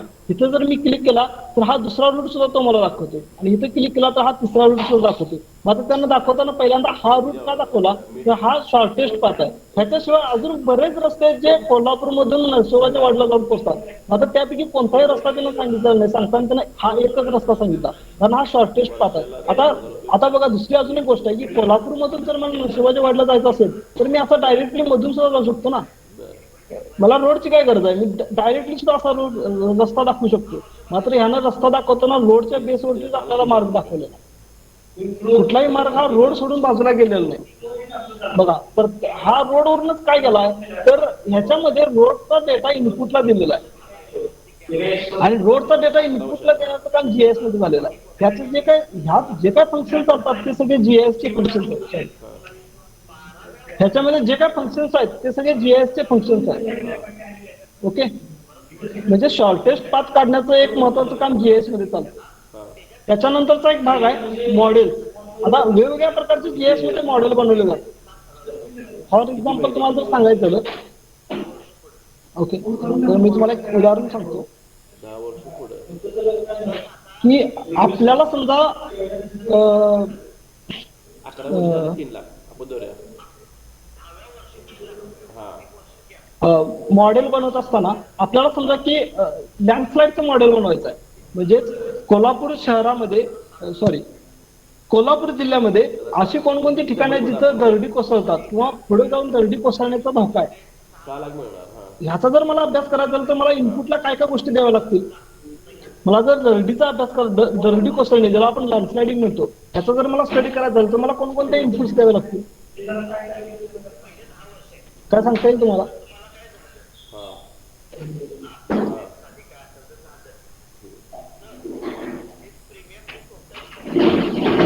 कोल्हापूर जिल्ह्यामध्ये अशी कोणती गाव आहेत, असे कोणते ठिकाणे आहेत की जिथं दरडी कोसळू शकतात किंवा असे कोणते घाट रिजन आहेत, रोड जाण्याचे भाग आहेत की जिथे दरडीचा धोका होऊ शकतो. याचा जर मला अभ्यास करायचा झाला तर मला जीआयएसचा काहीतरी इनपुट द्यावं लागेल. त्या सॉफ्टवेअरला मला इनपुटला डेटा देत असताना आता जे दरडी कोसळणे ही जी काय प्रक्रिया आहे किंवा ही जी दुर्घटना आहे ही दुर्घटना कधी घडते तर ही पावसाळ्यात जास्त करून रेनी सीझन मध्ये घडते. म्हणजे पावसाचं आणि त्या दरडी कोसळण्याचं काहीतरी रिलेशन आहे. म्हणून मला मग पहिली गोष्ट द्यावी लागेल की पावसाचं प्रमाण. दुसरी गोष्ट मला इनपुटला द्यावी लागेल की दरडी अशा ठिकाणी कोसळते जिथं झाडांचं प्रमाण कमी असतं, म्हणजे फॉरेस्ट एरिया, हे एक मला त्याला इनपुटला द्यावं लागेल. तिसरी गोष्ट मला इनपुटला देत असताना दरडी कोसळतात कुठे जिथं सॉफ्ट रॉक असतो, जिथं हार्ड रॉक नसतो किंवा रॉक जिथं निसटलेले असतात अशा ठिकाणी दरडी कोसळ म्हणजे मला जिओलॉजीचा डेटा इनपुटला द्यायला पाहिजे. दुसरी गोष्ट आहे की सॉइल, जिथं सॉइलची डेप्थ जास्त असेल तर दरडी जास्त कोसळतात, जिथे सॉइलची डेप्थ कमी असतील तर दरडी कमी कोसळतात, म्हणजे सॉइलचा डेटा मला इनपुटला द्यायला पाहिजे. अजून काय तर भूकंप, ज्यावेळी भूकंपाचे धक्के बसतात त्यावेळी अर्थ सरफेस मध्ये जे काय जमिनीचे लेयर्स आहेत तर ते लेअर लूज होतात, तर ते सिस्मॉलॉजिकल डेटा आहे तो सुद्धा मला इनपुटला द्यायला पाहिजे. म्हणजे मला हे सगळा डेटा इनपुटला द्यायला पाहिजे. हे सगळे डेटा ज्यावेळी मी इनपुटला देतो त्यावेळी मला आउटपुट मिळतं. मग हे सगळे इनपुटला देणं म्हणजे सगळा डेटा एकत्र करणं आणि त्याला इनपुट करणं असं नाही, तर ह्याच्यासाठी एक मॉडेल बनावं लागतं. आणि मग मॉडेल कसं बनवायचं आहे की एवढ्यापासून एवढापर्यंतचा पाऊस असेल तर दरडी कोसळते, तिथली जमीन जर अशा प्रकारची असेल तर दरडी कोसळते, तिथला जर रॉक सॉफ्ट असेल तर दरडी कोसळते, तिथे जर रॉकला तडे गेले असतील तर दरडी कोसळणार, आणि हा सगळे भाग जिथे एकत्रित आलाय तिथे 100% दरडी कोसळणार. असा एक ऑल्गोरिदम आपल्याला बनावा लागतो आणि हा ऑल्गोरिदम म्हणजेच त्याला आपण मॉडेल म्हणतो. असं एक मॉडेल जेव्हा आपण बनवतो त्यावेळी आपल्याला योग्य आउटपुट मिळतं. म्हणजे जीआयएस मध्ये मॉडेलिंग हे सुद्धा एक महत्वाचा घटक आहे. आपण मॉडेलिंग करणं फार गरजेचं आहे जीआयएस मध्ये. ओके. आता आपण आतापर्यंत बघितल्या ह्या सगळ्या गोष्टी आपण जीएस मध्ये करू शकतो. पहिली गोष्ट करू शकतो की आयडेंटिफिकेशन. एखादा भाग आपण आयडेंटिफाय करण्यासाठी जीएस यूज करू शकतो. दुसरा आहे की लोकेट. एखादं ठिकाण लोकेट करण्यासाठी एखाद्या ऑब्जेक्टचं लोकेशन कुठं आहे हे सांगण्यासाठी आपण जीएसचा यूज करतो किंवा हे जीएस मधून आपण सांगू शकतो. दुसरी गोष्ट म्हणजे एखादीचा चेनचा ट्रेंड. एखादी गोष्ट बदलत चालली आहे तर ते बदलण्याचा ट्रेंड कसा आहे तो ट्रेंड आपण जीएसच्या बेसवरती इझिली रिप्रेझेंट करू शकतो. दुसरा आहे की पॅटर्न. चेंजचा जो पॅटर्न आहे, ट्रेंड आणि पॅटर्न मध्ये खूप मोठा फरक आहे. म्हणजे कोणत्या ट्रेंडनं चेंज होत चाललाय आणि कोणत्या पॅटर्न चेंज होत चाललाय ह्या दोन्ही गोष्टी आपण जीएस मध्ये एक्सप्लेन करू शकतो आणि इझिली सांगू शकतो. कारण जीएस ह्या गोष्टी चांगल्या प्रकारे सांगू शकतो. त्यानंतर जीएस मध्ये अजून एक गोष्ट आपण सांगू शकतो की ऑप्टिमल पाथ, जे आपण मगाशी बघितलं की ऑप्टिमल पाथ आपण काढू शकतो. आपण जे काय गुगल मॅप्स वापरतोय, जे गुगल अर्थ वापरतोय, त्याच्यामध्ये जे काय रोड मॅप्स येत आहेत ते सगळे जीएस ने बनवलेले रोड मॅप्स आहेत. जीएस ने क्रिएट केलेले मॅप्स आहेत. जीएस ने क्रिएट केलेला तो डेटा आहे. त्याच्यानंतर महत्वाचा भाग आहे की मॉडेलिंग, जे आपण आताच बोललो की एखाद्या गोष्टीचं मॉडेलिंग बनवण्याचं काम सुद्धा जीएस मध्ये चालतं किंवा जीएस एक मॉडेल बनवतो आणि त्या मॉडेलच्या बेसवरती आपल्याला आउटपुट देतो. ओके. ह्या गोष्टी आपल्या जीएस मध्ये चालतात. आता जीएसचा पुढचा भाग आहे, सगळ्यात महत्वाचा भाग आहे की सोर्सेस ऑफ डाटा. डाटाचे सोर्सेस आपण मागच्याच भागामध्ये अभ्यासले होते की डेटाचे सोर्सेस काय. ओके. आता जीएस मध्ये जो इनपुटला डेटा दिला जातो त्या डाटाचे सोर्सेस, पहिला सोर्स आहे मी तुम्हाला मगाशी बोललो होतो की टोपोसिट हा एक महत्वाचा सोर्स आहे. दुसरा आहे की सेन्सस डेटा. तिसरा आहे सॅटेलाइट डेटा. चौथा आहे एरियल फोटोग्राफी. पाचवा आहे जीपीएस डेटा आणि सहावा आहे व्हॅरियस रिसोर्स मॅप्स. आपले जे काही वेगवेगळे रिसोर्स मॅप्स आहेत त्यामधून सुद्धा आपल्याला चांगल्या प्रकारचा इनपुट डेटा मिळतो. ओके. आता बघा टोपोसिट हा एक जीएसचा एक खूप महत्वाचा सोर्स आहे डेटाचा. ओके. जीएस शिवाय सेन्सस डेटा, कुणी सेन्ससचा डेटा बघितलाय का? सेन्सस मधून कोणता डेटा मिळतो आपल्याला? कोणकोणत्या प्रकारचे सेन्सस डेटा असतात काय माहित आहे तुम्हाला?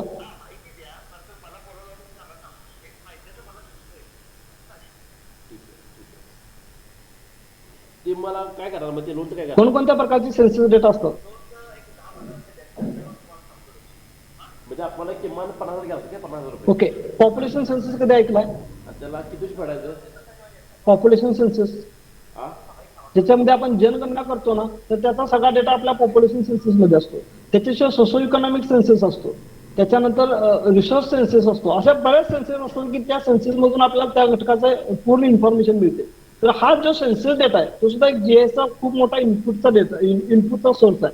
त्यानंतर सॅटेलाइट इमेजेस हा एक खूप महत्वाचा इनपुट सोर्स आहे जीएस मधला, जे आपण लास्ट टाइम डिस्कस केलं. त्याच्यानंतर एरियल फोटोग्राफ्स मधून सुद्धा आपल्याला जिओस्पेशियल डेटा खूप चांगल्या प्रकारे मिळतो, चांगल्या क्वालिटीमध्ये मिळतो. आपल्याला ज्या भागाचा पाहिजे त्या भागाचा आपण फोटोग्राफ घेऊन त्याच्याद्वारे अनालिसिस करू शकतो. त्याच्यानंतर आहे जीपीएस डेटा जो आहे तो आपल्याला लोकेशनचा डेटा देतो. एखाद्या ठिकाणचं लोकेशन नक्की कुठं आहे तर जे लोकेशन जॉग्राफीमध्ये किंवा जीएस मध्ये जे लोकेशन सांगितलं जातं तर ते अक्षवृत्त आणि रेखावृत्ताच्या बेसवर सांगितलं जातं. एखादं ठिकाण किती अक्षवृत्तावरती आणि किती रेखावृत्तावरती आहे, त्याचसोबत ते किती इलिव्हेशनवरती, समुद्र सपाटीपासून किती उंचीवरती आहे हे स्थान सांगण्याचं काम जीपीएस करतं. जीपीएसचा लॉंग फॉर्मच आहे की जॉग्राफिकल पोझिशन सिस्टम, ज्याला मराठीमध्ये आपण भौगोलिक स्थान प्रणाली म्हणतो. म्हणजे भौगोलिक स्थान आपण भूमीवरती किंवा अर्थ सरफेसवरती कोणत्या अक्षवृत्तावरती आणि रेखावृत्तावरती आहे, त्याचबरोबर समुद्र सपाटीपासून किती उंचीवरती आहे हे सांगण्याचं काम जीपीएसचा डेटा करतो. आणि जीपीएसचा डेटा एक चांगला इनपुट सोर्स आहे जीएसचा. जीपीएस डेटा हा एक चांगला डाटा सोर्स आहे. ओके. दुसरा एक भाग आहे की व्हॅरियस रिसोर्स मॅप्स मध्ये बऱ्याच प्रकारचे रिसोर्स मॅप्स येतात. हे जे काही व्हॅरियस रिसोर्स मॅप्स आहेत ते एक खूप महत्वाचा इनपुट सोर्स आहे जीएसचा, इनपुट डाटा सोर्स आहे. ओके. थोडस आपण आता पुढे जाऊ अजून. इथं बघा सोर्स ऑफ जीएस डेटा. आता जीएस डेटा आपण जे पाठीमागे बघितलं त्याच्यामधला एक टोपोशीट हा एक महत्वाचा जीएस डाटा सोर्स आहे. आता टोपोशीट आपण कशी वापरू शकतो तर टोपोशीट समजा की मला कोल्हापूर शहरामधले रोड्स पाहिजेत. रोड्स कुठून कुठून गेले. तर टोपोशीट मध्ये रोड्स असतात, तर आपण टोपोशीट घ्यायची. इथं बघा एका साईडला टोपोशीट दाखवलेलं आहे आणि एका साईडला ट्रेस्ड रोड मॅप दाखवलाय. मग टोपोशीट आपण ट्रेस करून तिथला रोड मॅप बाजूला काढू शकतो. त्याच्यातले फक्त रोड्स किती आहेत, कुठून कुठून गेलेत, रोडचं नेटवर्क कशा प्रकारे पसरलेलं आहे, हे आपण टोपोशीट वरून ट्रेस करून रोड मॅप बनवू शकतो. ओके, त्याच्यानंतर थोडस पुढे जाऊ आपण. त्याच्यानंतरचा भाग आहे की सॅटेलाइट इमेजरी. सॅटेलाइट इमेजरी ही सुद्धा एक चांगला इनपुट सोर्स आहे. ह्याच्यामध्ये बघा प्रत्येक ठिकाणी एक ब्लॉक देऊन नावं दिलेली आहेत. इथं जर बघा आता सॅटेलाइट इमेजरी आपल्याला रेड मध्ये, सॅटेलाइट इमेजरी जी आहे तर ती आपल्याला फॉल्स कलर मध्ये दिसायला लागली. ही जी इमेज आहे ही फॉल्स कलर मध्ये दिसायला लागली, कारण ह्याच्यामध्ये ग्रीन बँड काढून त्याच्यामध्ये इन्फ्रारेडचा बँड घातलेला आहे, की जो झाडांमधलं कोरोफिल आहे तर ते ग्रीन मध्ये व्हिजिबल बँड मध्ये जास्त प्रमाणात रिफ्लेक्ट करतं. मात्र व्हिजिबल बँडचा काढून आपण इन्फ्रारेड टाकला तर व्हिजिबल मधल्या ग्रीन पेक्षा इन्फ्रारेड हा जो बँड आहे, हा जो कलर आहे, हा त्याच्यापेक्षाही जास्त रिफ्लेक्ट करतो. त्यामुळे जीआयएस मध्ये इन्फ्रारेड हा व्हेजिटेशनच्या स्टडीसाठी वापरला जातो. ओके, आता इन्फ्रारेड मध्ये आता इथं जे दिसायला लागले हे फॉरेस्ट आहे, इथं जे आहे ते कॉटन आहे, कॉटन ऍग्रिकल्चर आहे. हा जो भाग दिसायला लागला आहे शाईन कलर मध्ये तो आहे फॅलोल आहे. इथं जो भाग दिसायला लागला तो पॅडी आहे. ओके, ही जी आहे ही वॉटरबोर्ड आहे, जी ब्ल्यू मध्ये दिसायला लागली ती वॉटरबोर्ड आहे. तिथून तो एक डॅम आहे कोणता तरी, तिथून एक रिव्हर गेलेली आहे, ती सुद्धा आपल्याला ब्ल्यू मध्ये दिसायला लागली. आणि रिव्हर जिथं कोरडी पडली तिथं आपल्याला वाळू दिसायला लागली. ओके, त्याच्यानंतर इथलं जे पीक आहे हे कॉटन आहे. इथलं जे पीक आहे इथं स्क्रब लँड आहे. हा फॉरेस्ट आहे ना, हा स्क्रब आहे. स्क्रब आणि फॉरेस्ट मध्ये काय फरक आहे, तर जिथं घनदाट जंगल असतं, घनदाट झाडे असते त्याला आपण फॉरेस्ट म्हणतो. आणि जिथं फॉरेस्टचाच एरिया असतो मात्र झाडांची संख्या खूप कमी असते, विरळ झाडे असतात, खुरटी झाडे असतात, तर त्याला आपण स्क्रब असं म्हणतो. ओके, अशा प्रकारे आपण सॅटेलाइट इमेजरी मधून इनपुटचा डेटा घेऊ शकतो. ओके, म्हणजे सॅटेलाइट इमेजरी आपल्याला काय काय प्रोव्हाइड करते, तर सॅटेलाइट इमेजरी आपल्याला लँड रिच लँड कव्हर खूप चांगल्या प्रकारे प्रोव्हाइड करते.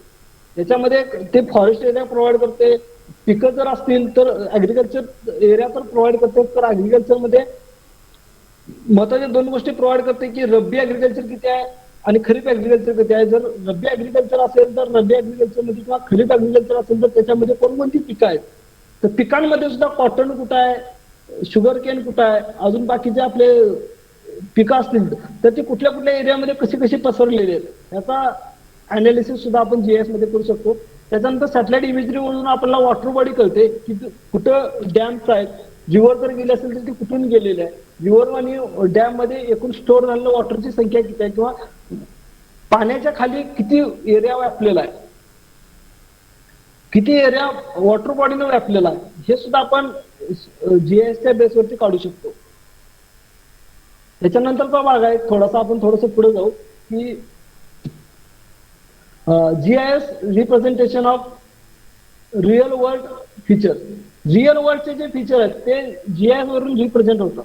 आता वरच्या बाजूला बघा, वरच्या बाजूला एक रिअल वर्ल्ड दिलेलं आहे की हे रिअल वर्ल्ड आहे, म्हणजे सध्या जशी भूमी आपल्याला दिसायला लागली तशी जमीन आहे, ती तशी भूमी आहे. आणि त्या भूमीचा डेटा ज्यावेळी आपण जीआयएस मध्ये इनपुटला देतो त्यावेळी तो दोन फॉर्मॅटमध्ये आपल्याला आउटपुट देतो, एक तर व्हेक्टर डेटा नाहीतर रास्टर डेटा. किंवा आपण इनपुट देताना तो व्हेक्टर किंवा रास्टर मध्ये देतो. आता व्हेक्टर आणि रास्टर हे खूप महत्वाच्या गोष्टी आहेत जीआयएस मधल्या. ओके, आपण आता एवढंच बघू की जीआयएस आपण जे इनपुट देतो, मी लास्ट टाइमला जे म्हटलं की जीआयएसचं जे इनपुट असतं तर ते डॉट सेफ फाईल मध्ये असतं, डॉट एसएचपी मध्येच आपण त्याला इनपुट देतो, त्याच्याशिवाय दुसरा कुठलाही इनपुट ते घेत नाही. आता जे डॉट सेफ फाईल मध्ये जे इनपुट येतं तो व्हेक्टर डेटा असतो. आणि डॉट सेफ फाईल शिवाय अजून एक आपण इनपुट देऊ शकतो, ते आहे की डॉट आयएमजी किंवा डॉट टीप. जो डेटा असतो त्याला आपण रास्टर डेटा असं म्हणतो. आता रास्टर डेटा आणि व्हेक्टर डेटामध्ये काय फरक आहे, तर सगळ्यात महत्वाचा फरक आहे रास्टर आणि व्हेक्टर मध्ये की रास्टर डेटा जो असतो तो पिक्सलने बनलेला असतो.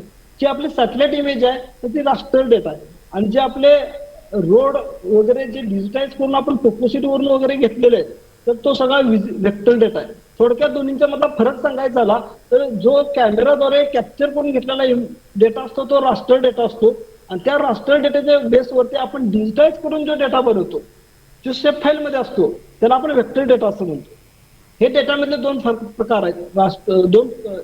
हा डेटामधला फरक आहे, रास्टर डेटा आणि व्हेक्टर डेटा. ओके, आता आपण राष्ट्रीय डेटा आणि व्हेक्टर डेटा मधला फरक बघणार आहोत. थोडंसं पुढे जाऊ आपण. Types of GIS data. आताच मी तुम्हाला म्हटलं जीआयएस डेटामध्ये 2 प्रकारचे डेटा भेटतात, एक राष्ट्रीय डेटा आणि दुसरा व्हेक्टर डेटा. जो व्हेक्टर डेटा आहे तो .shp मध्ये असतो, .shape फाईल मध्ये असतो, आणि जो राष्ट्रीय डेटा आहे तो .img मध्ये असतो, .img मध्ये असतो. राष्ट्रीय डेटाचा फॉर्मॅट img असतो, व्हेक्टर डेटाचा फॉर्मॅट हा शेप फाईल मध्ये असतो. आता राष्ट्रीय डेटा आणि व्हेक्टर डेटा नक्की काय आहे हे आपण एकदा सॉफ्टवेअर मध्ये बघणारच आहोत. त्याच्या अगोदर आपण इथं थेरॉटिकली बघू की राष्ट्रीय डेटा आणि व्हेक्टर डेटा काय. ज्यावेळी एखाद्या ठिकाणचे आपण फोटोग्राफ काढतो तर तो राष्ट्रीय डेटा असतो, आणि आपण काढलेला फोटोग्राफ, आपण घेतलेली सॅटेलाइट इमेजरी ही पिक्सलनी बनलेली असते. पिक्सलनी बनलेली असते की जिला आपण झूम केल्यानंतर ती फाटते आणि शेवटी आपल्याला पिक्सेल्स दिसतात. आणि व्हेक्टर डेटा असा असतो की जो ज्याच्यामध्ये पिक्सेल्स नसतात.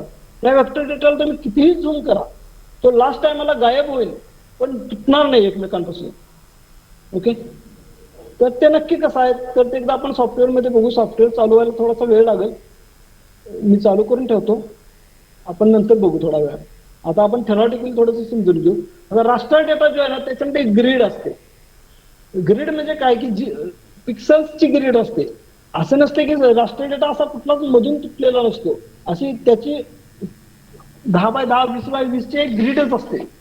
कुठलाच डेटा राष्ट्रीय डेटा हा कुठल्या तरी रॅन्डम पिक्सल नंबर्स मध्ये नसतो. त्याचे ठरलेले पिक्सल्स असतात, ठरलेले पिक्सल नंबर्स असतात, त्याच्यामध्येच तो असतो. आणि व्हेक्टर डेटा जो आहे त्याच्यामध्ये 3 प्रकारचा असतात. व्हेक्टर डेटा पॉइंट, लाईन आणि पॉलिगॉन अशा 3 भागांमध्ये ते भेटतात. आपण मागच्या लेक्चर्स मध्ये पॉइंट काय असतो, लाईन काय असतो आणि पॉलिगॉन काय असतो आपण बघितलेला आहे. तर त्याच्या बेसवरती मी तुम्हाला विचारतो की मला जर समजा कोल्हापूर पासून ते इस्लामपूर पर्यंतचा रोड किंवा कोल्हापूर पासून इस्लामपूर पर्यंत रोड किती किलोमीटर आहे हे जर मला काढायचं असेल तर मला पॉइंट वापरावं लागेल, लाईन वापरावी लागेल की पॉलिगॉन वापरावं लागेल. मला जर रोड डिस्टन्स काढायचं असेल तर मला ह्या 3 फीचर्स पैकी काय वापरावं लागेल. इथं दिसतंय तुम्हाला, इथं पॉइंट आहे, ही लाईन आहे आणि हा पॉलिगॉन आहे. ह्याच्यापैकी कोणता फीचर मला रोड डिस्टन्स मेजरमेंट करण्यासाठी वापरावा लागेल.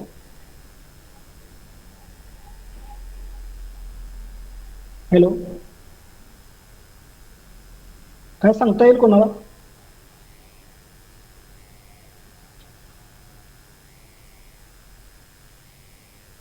त्याच्यामधला कोणता फीचर आपल्याला रोड डिस्टन्स मेजरमेंट साठी वापरावा लागेल किंवा वापरता येईल किंवा तो वापरला तरच आपण रोड काढू शकेल. मी असं गृहीत धरले की सगळेजण ऐकतायत. कुत्री बोला. माहित नसेल तर माहित नाही म्हणून सांगा, मात्र गृहीत धरलेलं ते चुकीचं आहे.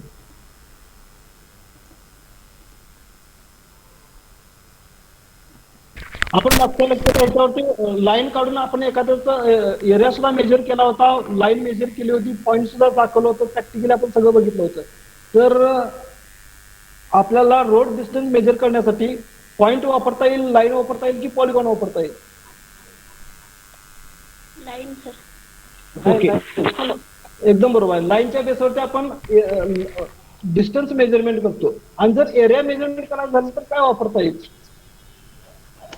पॉइंट. पॉइंट नाही, पॉलिगॉन. एकदम बरोबर.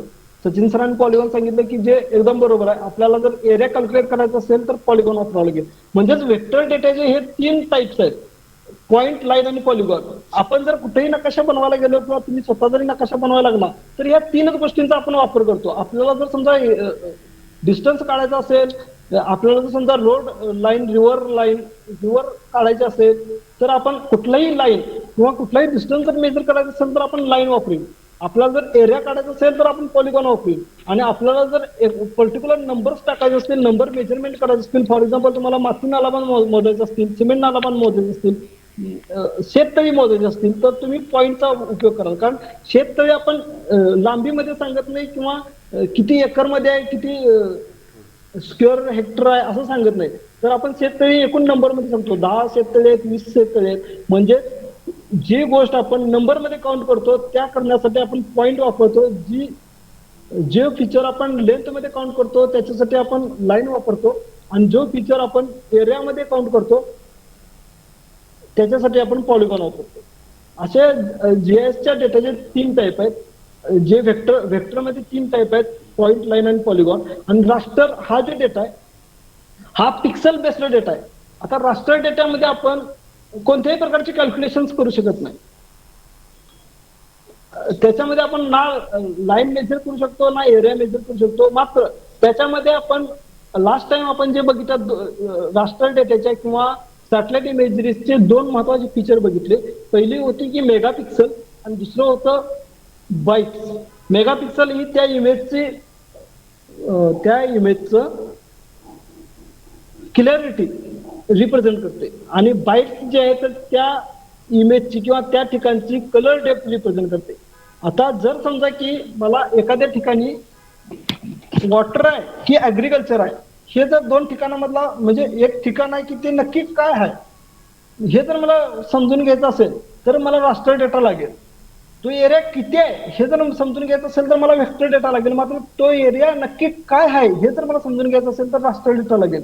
म्हणजे त्या ठिकाणचा पिक्सल हा जर ग्रीन असेल तर मी म्हणेन ऍग्रिकल्चर आहे, तो जर ब्ल्यू असेल तर मी म्हणेन वॉटर बॉडी आहे. आणि या दोन्हीपेक्षा वेगळा कुठला कलर असेल तर ते फॅलोलँड असेल, रोड असतील किंवा सेटलमेंट असेल. म्हणजे प्रत्येक ठिकाणचा एक कलर फिक्स्ड आहे. म्हणजे वॉटर बॉडीचा कलर हा ब्ल्यू असतो, हा फिक्स आहे. ग्रीन व्हेजिटेशनचा कलर हा ग्रीन असतो, हे सुद्धा फिक्स आहे. त्याचबरोबर रोड असेल तर त्याचा कलर शाईन असतो किंवा त्याचे एक कलर सिग्नेचर म्हणतो त्याला आपण, त्याचा एक सिग्नेचर ठरलेला आहे. प्रत्येक फीचरचा एक सिग्नेचर ठरलेला आहे. त्या सिग्नेचरच्या बेसवर जीआयएस मध्ये रास्टर डेटाच्या बेसवर तो फीचर आयडेंटिफाय केला जातो.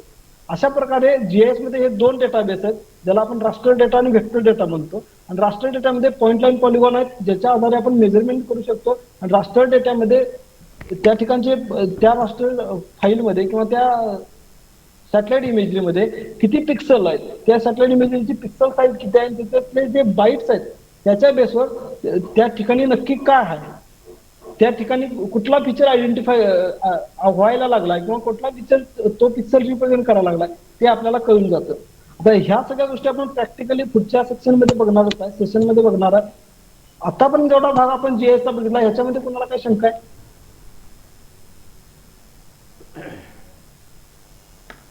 कुणाला काय विचारायचं, कुणाला काय समजलं नाही किंवा काय अजून माझं सांगण्यात काय चुकीचं झालंय वगैरे असं काय असेल तर सांगा.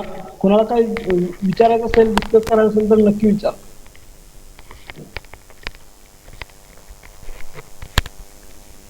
कुणाची काय शंका आहे? कुणाला काही शंका आहेत का?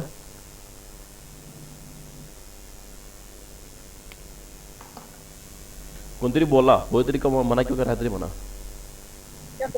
बज्जी झालीच नाही हो. हा नाहीत सर, शंका नाही सर. सर समजले तरी का?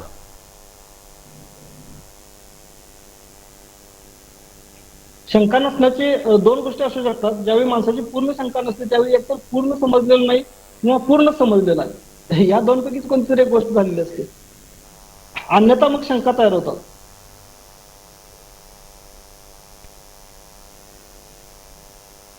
फक्त एवढंच अपेक्षित आहे की कोणी लॉग इन करून फक्तच म्हणजे लॉग इन करून ठेवून बाजूला जाणं हे अपेक्षित नाही, एवढंच आहे, बाकी काही नाही.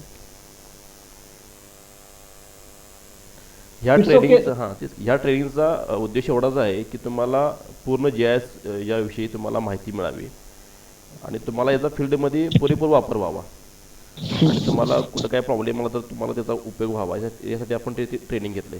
म्हणून तुम्हाला जर काही शंका आल्या तर तुम्ही याच्यावर विचारत जावा सरांना. ओके, चालेल. आपल्याकडे अजून थोडा वेळ आहे. हो. कोणाची काय शंका असेल तर आपण अजून थोडं पुढे जाऊ.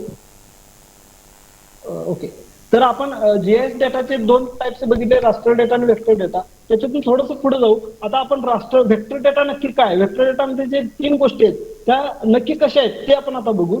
आपण आता लास्ट टाइम बघितल्याप्रमाणे वेक्टर डेटामध्ये पॉइंट, लाईन आणि पॉलिगॉन अशा 3 गोष्टी आहेत.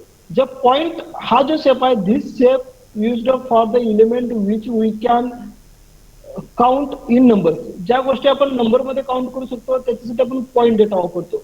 लाईन डेटा कशासाठी वापरतो तर this shape used for the elements which we can measure in line. म्हणजेच रोड असतील, रिव्हर असतील, ज्या गोष्टी आपण लाईन मध्ये मेजर करतो ज्या गोष्टी आपण लेंथ मध्ये मेजर करतो त्या गोष्टी त्या फीचरसाठी आपण लाईन हा इलिमेंट वापरतो. लाईन ही इलिमेंट जो आहे तो त्या गोष्टींसाठी वापरतो. त्यानंतर पॉलिगॉन जे आहे, पॉलिगॉन हे अशा एलिमेंटसाठी वापरतो जे गोष्ट आपण एरियामध्ये स्क्वेअर किलोमीटर मध्ये स्क्वेअर हेक्टर मध्ये मेजर करतो अशांसाठी आपण पॉलिगॉन वापरतो. त्याच्यामध्ये फॉर एक्झाम्पल जर बघायचं झालं तर ऍग्रिकल्चरल एरिया, फॉरेस्ट एरिया असे जे आपण स्क्वेअर किलोमीटर मध्ये स्क्वेअर हेक्टर मध्ये मेजर करतो त्याला आपण एरिया असं म्हणतो, पॉलिगॉन असं म्हणतो किंवा पॉलिगॉन यूज करतो एरिया काढण्यासाठी. ओके, त्याच्यानंतर आपण थोडं पुढे जाऊ. त्याच्यानंतरचा डेटा आहे व्हेक्टर डाटा ऍट्रिब्यूट. आता व्हेक्टर डेटा ऍट्रिब्यूट हे खूप महत्वाची कन्सेप्ट आहे जीएस मध्ये. आपण ज्यावेळी व्हेक्टर डेटा तयार करतो, समजा की मी कोल्हापूर शहरामधले रोड काढायला लागलोय.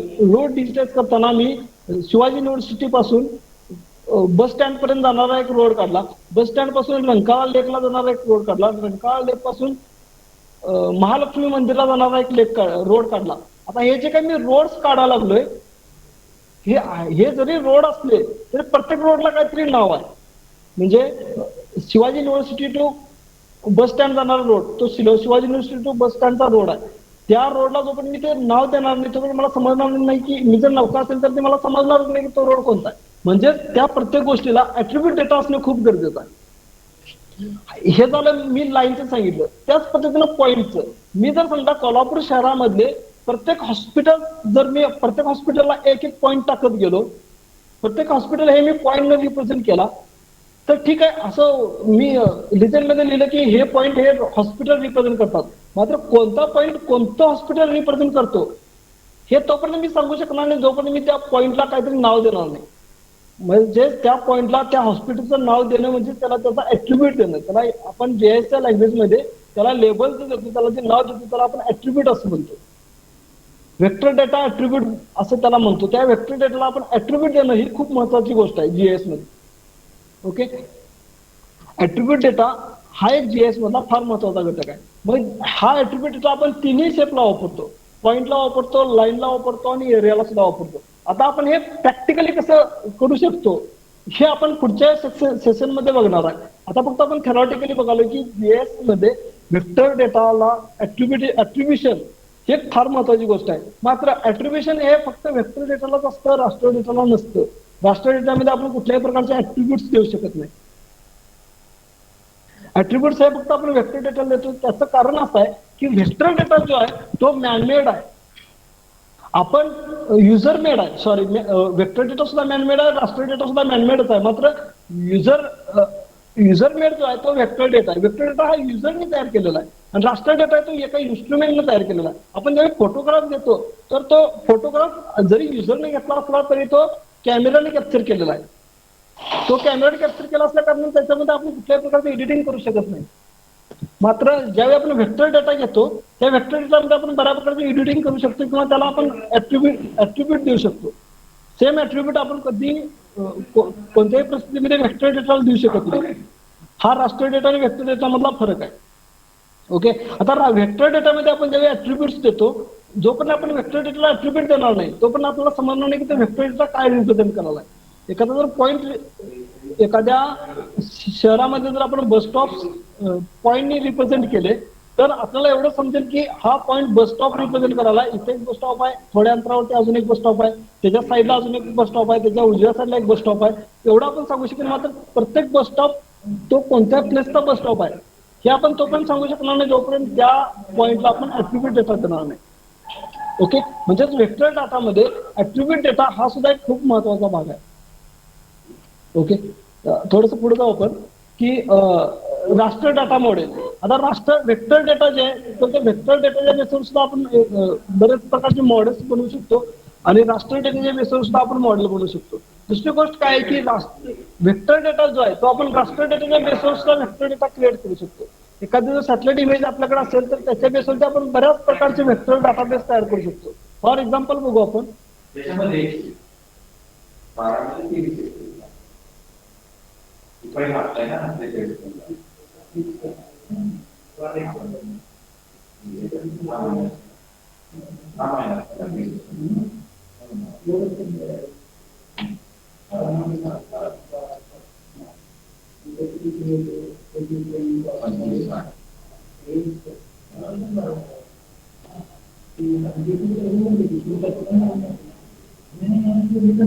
ओके, ही एक सॅटेलाइट इमेज आहे आणि याच्यामध्ये बघा इथं रिव्हर दिसते आपल्याला, इथून एक रोड गेलेले आहे. ओके, इथे ऍग्रिकल्चर आहे, इथं सेटलमेंट आहे. तर आपण ह्या व्हेक्टर हा ही जी सॅटेलाइट इमेज आपल्याला दिसायला ही राष्ट्र आहे, कारण ही पिक्सलने बनलेली आहे. तिला ज्यावेळी आपण झूम करतो ना, त्याला आपण झूम करतो, ज्यावेळी आपण लास्ट टाइम झूम करत जातो त्यावेळी आपल्याला पिक्सल्स दिसायला लागते. दिसतात पिक्सल? हे पिक्सल दिसत आहेत आणि ह्या पिक्सल मध्ये मी कोणत्याही परिस्थितीमध्ये काही एडिट करू शकत नाही.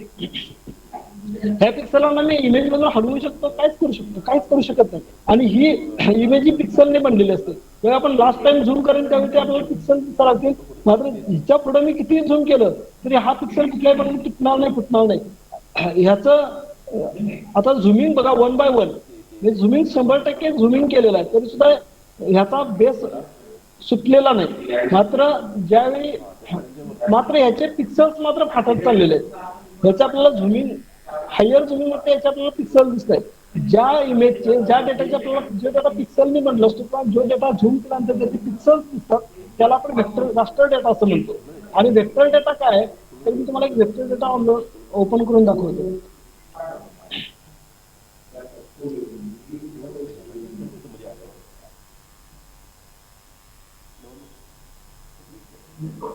ओके, हे रोड्स आहेत आणि बरोबर रोडवरती रोड पडले ते का बघा. सॅटेलाइट इमेज मध्ये जिथं रोड आहे तिथंच हे रोड पडलेले आहेत. हे बघा, इथून जो रोड गेलाय त्याच्यावरती हा वेक्टर डेटा पडलेला आहे. मात्र ज्यावेळी मी वेक्टर डेटाला झूम करीन, हा जो वेक्टर डेटा आहे ह्याला ज्यावेळी मी झूम करीन, कितीही झूम केलं तरी ह्याचे पिक्सल्स मला दिसणार नाही, कारण हा डेटा मुळात पिक्सलने बनलेलाच नाही. जो डेटा पिक्सलने बनलेला नसतो आणि जो झूम केल्यानंतर लास्ट झूम वरती सुद्धा तो तुटत नाही, तुटत नाही, फाटत नाही, कुठेही सरकत नाही. कितीही झूम करा, हे बघा मी झूम करायला लागलोय मात्र तो हलतच नाहीये, तर त्याला आपण वेक्टर डेटा असं म्हणतो. हा रास्टर डेटा आणि वेक्टर डेटा मधला फरक आहे. ओके, वेक्टर डेटा हा युजर जनरेटेड डेटा असतो आणि रास्टर डेटा हा इन्स्ट्रुमेंटने जनरेट केलेला डेटा असतो. ओके, आपण रास्टर डेटाच्या बेसवर सुद्धा वेक्टर डेटा बनवू शकतो आणि वेक्टर डेटाच्या बेसवर रास्टर डेटा सुद्धा आपण बनवू शकतो. हा जर वेक्टर डेटा आहे तर ह्यालाच आपण रास्टरमध्ये सुद्धा कन्वर्ट करू शकतो आणि रास्टरला वेक्टर मध्ये सुद्धा कन्वर्ट करू शकतो. आपण दोन्ही गोष्टी जीएस मध्ये करू शकतो.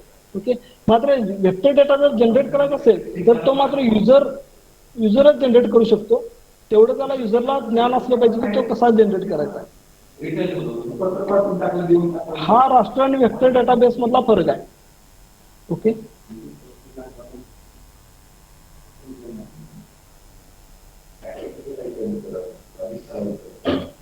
आता बघा हा जो रास्टर डेटा आहे, ह्या रास्टर डेटामध्ये आपल्याला सगळं समजायला लागलं. इथं वॉटर बॉडी आहे. ओके, मी या रास्टर डेटाच्या बेसवर एवढं सांगू शकतो की ही वॉटर बॉडी आहे. मात्र ही वॉटर बॉडी किती आहे, किती एरिया ह्या वॉटर बॉडीने कव्हर केलाय ही मी ह्या सॅटेलाइट इमेजवरून सांगू शकत नाही.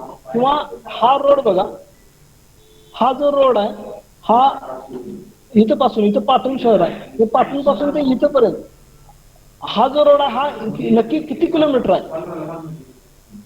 हा राष्ट्रीय इमेज मध्ये जो इथून इथपर्यंत जो रोड गेला हा नक्की किती किलोमीटर आहे हा मी राष्ट्रीयच्या बेसवरती सांगू शकत नाही. मात्र जर माझ्याकडे वेक्टर डेटा असेल तर ह्या रोडची मी लेंथ सांगू शकतो. ह्या रोडची जर मला लेंथ सांगायची असेल जस्ट ह्याला सिलेक्ट करायचं. ओके, हा रोड तिथून इथपर्यंत याची जी लेंथ आहे तर ते आपल्याला इथून मिळू शकते.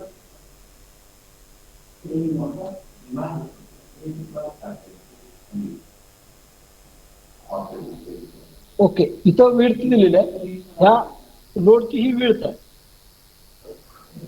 ओके, आणि जर मला लेंथ पाहिजे असेल जस्ट याची लेंथ म्हणून एक फिल्ड बनवायची.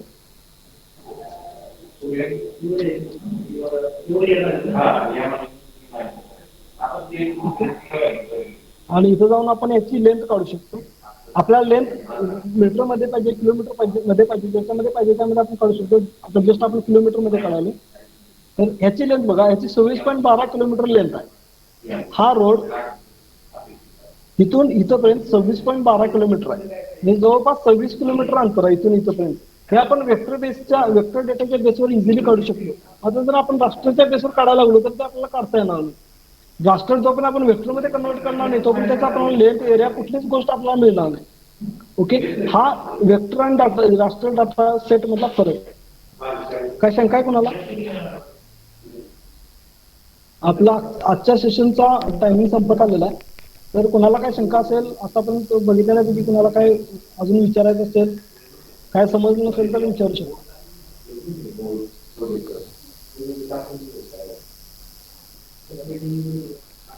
कुणाला काय शंका आहेत काय?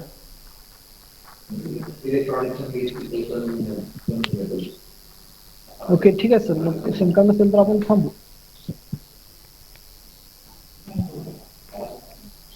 कुणाला काही शंका नाहीत का?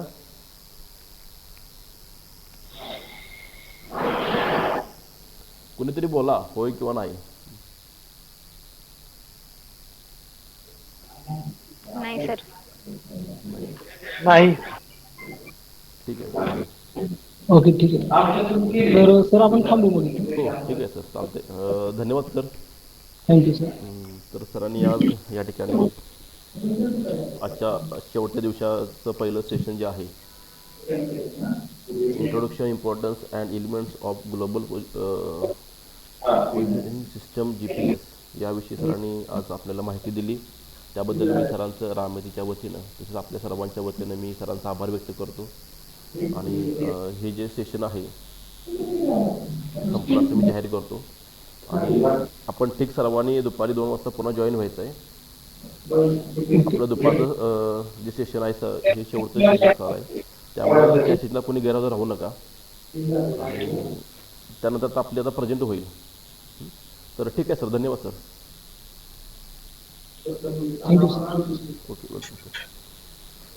आता आपण प्रेझेंट घेऊ 5 मिनिटांमध्ये. आणि तुम्ही मग लेफ्ट व्हा, काही हरकत नाही.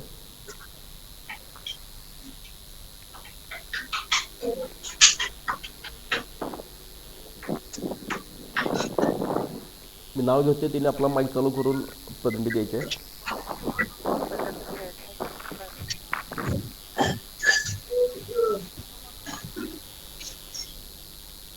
शैलेंद्र वाघमळे आहेत का?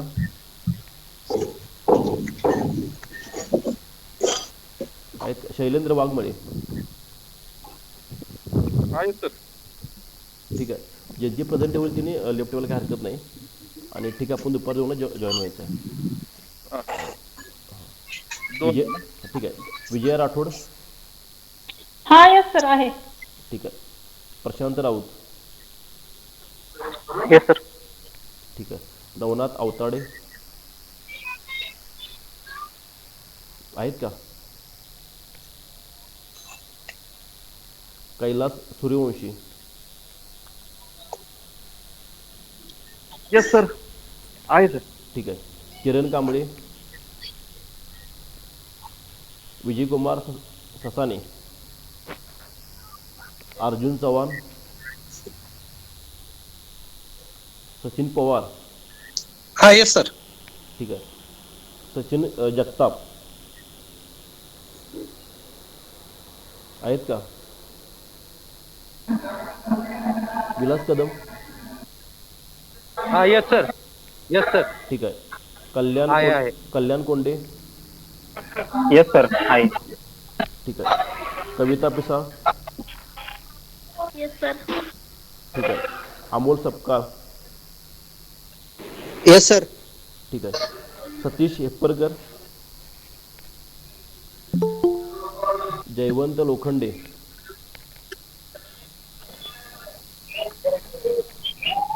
आहेत का जयवंत लोखंडे? ठीक आहे. गणेश माळी? Yes sir. ठीक आहे. Yes sir. हो, घेतल्या. अलका उट्टी? Yes sir.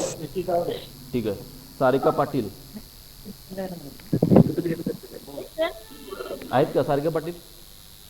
हो आहे सर. ठीक आहे. अरविंद शिंदे? महेश शिंदे? Yes sir. ठीक आहे. महेश घोडके?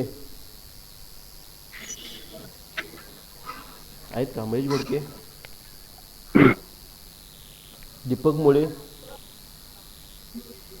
पवन जाधव, येस सर. ठीक आहे. Savitri Atugade, yes sir. ठीक आहे. Amit Kumar Suryavanshi, yes sir. ठीक आहे. Raju Rajput, yes sir.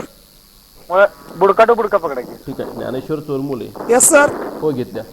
Dnyaneshwar Chormule, sir. Yes sir. Dnyaneshwar Chormale. ठीक येस आहे. Sir. Ashwini Gaikwad, yes sir. ठीक आहे.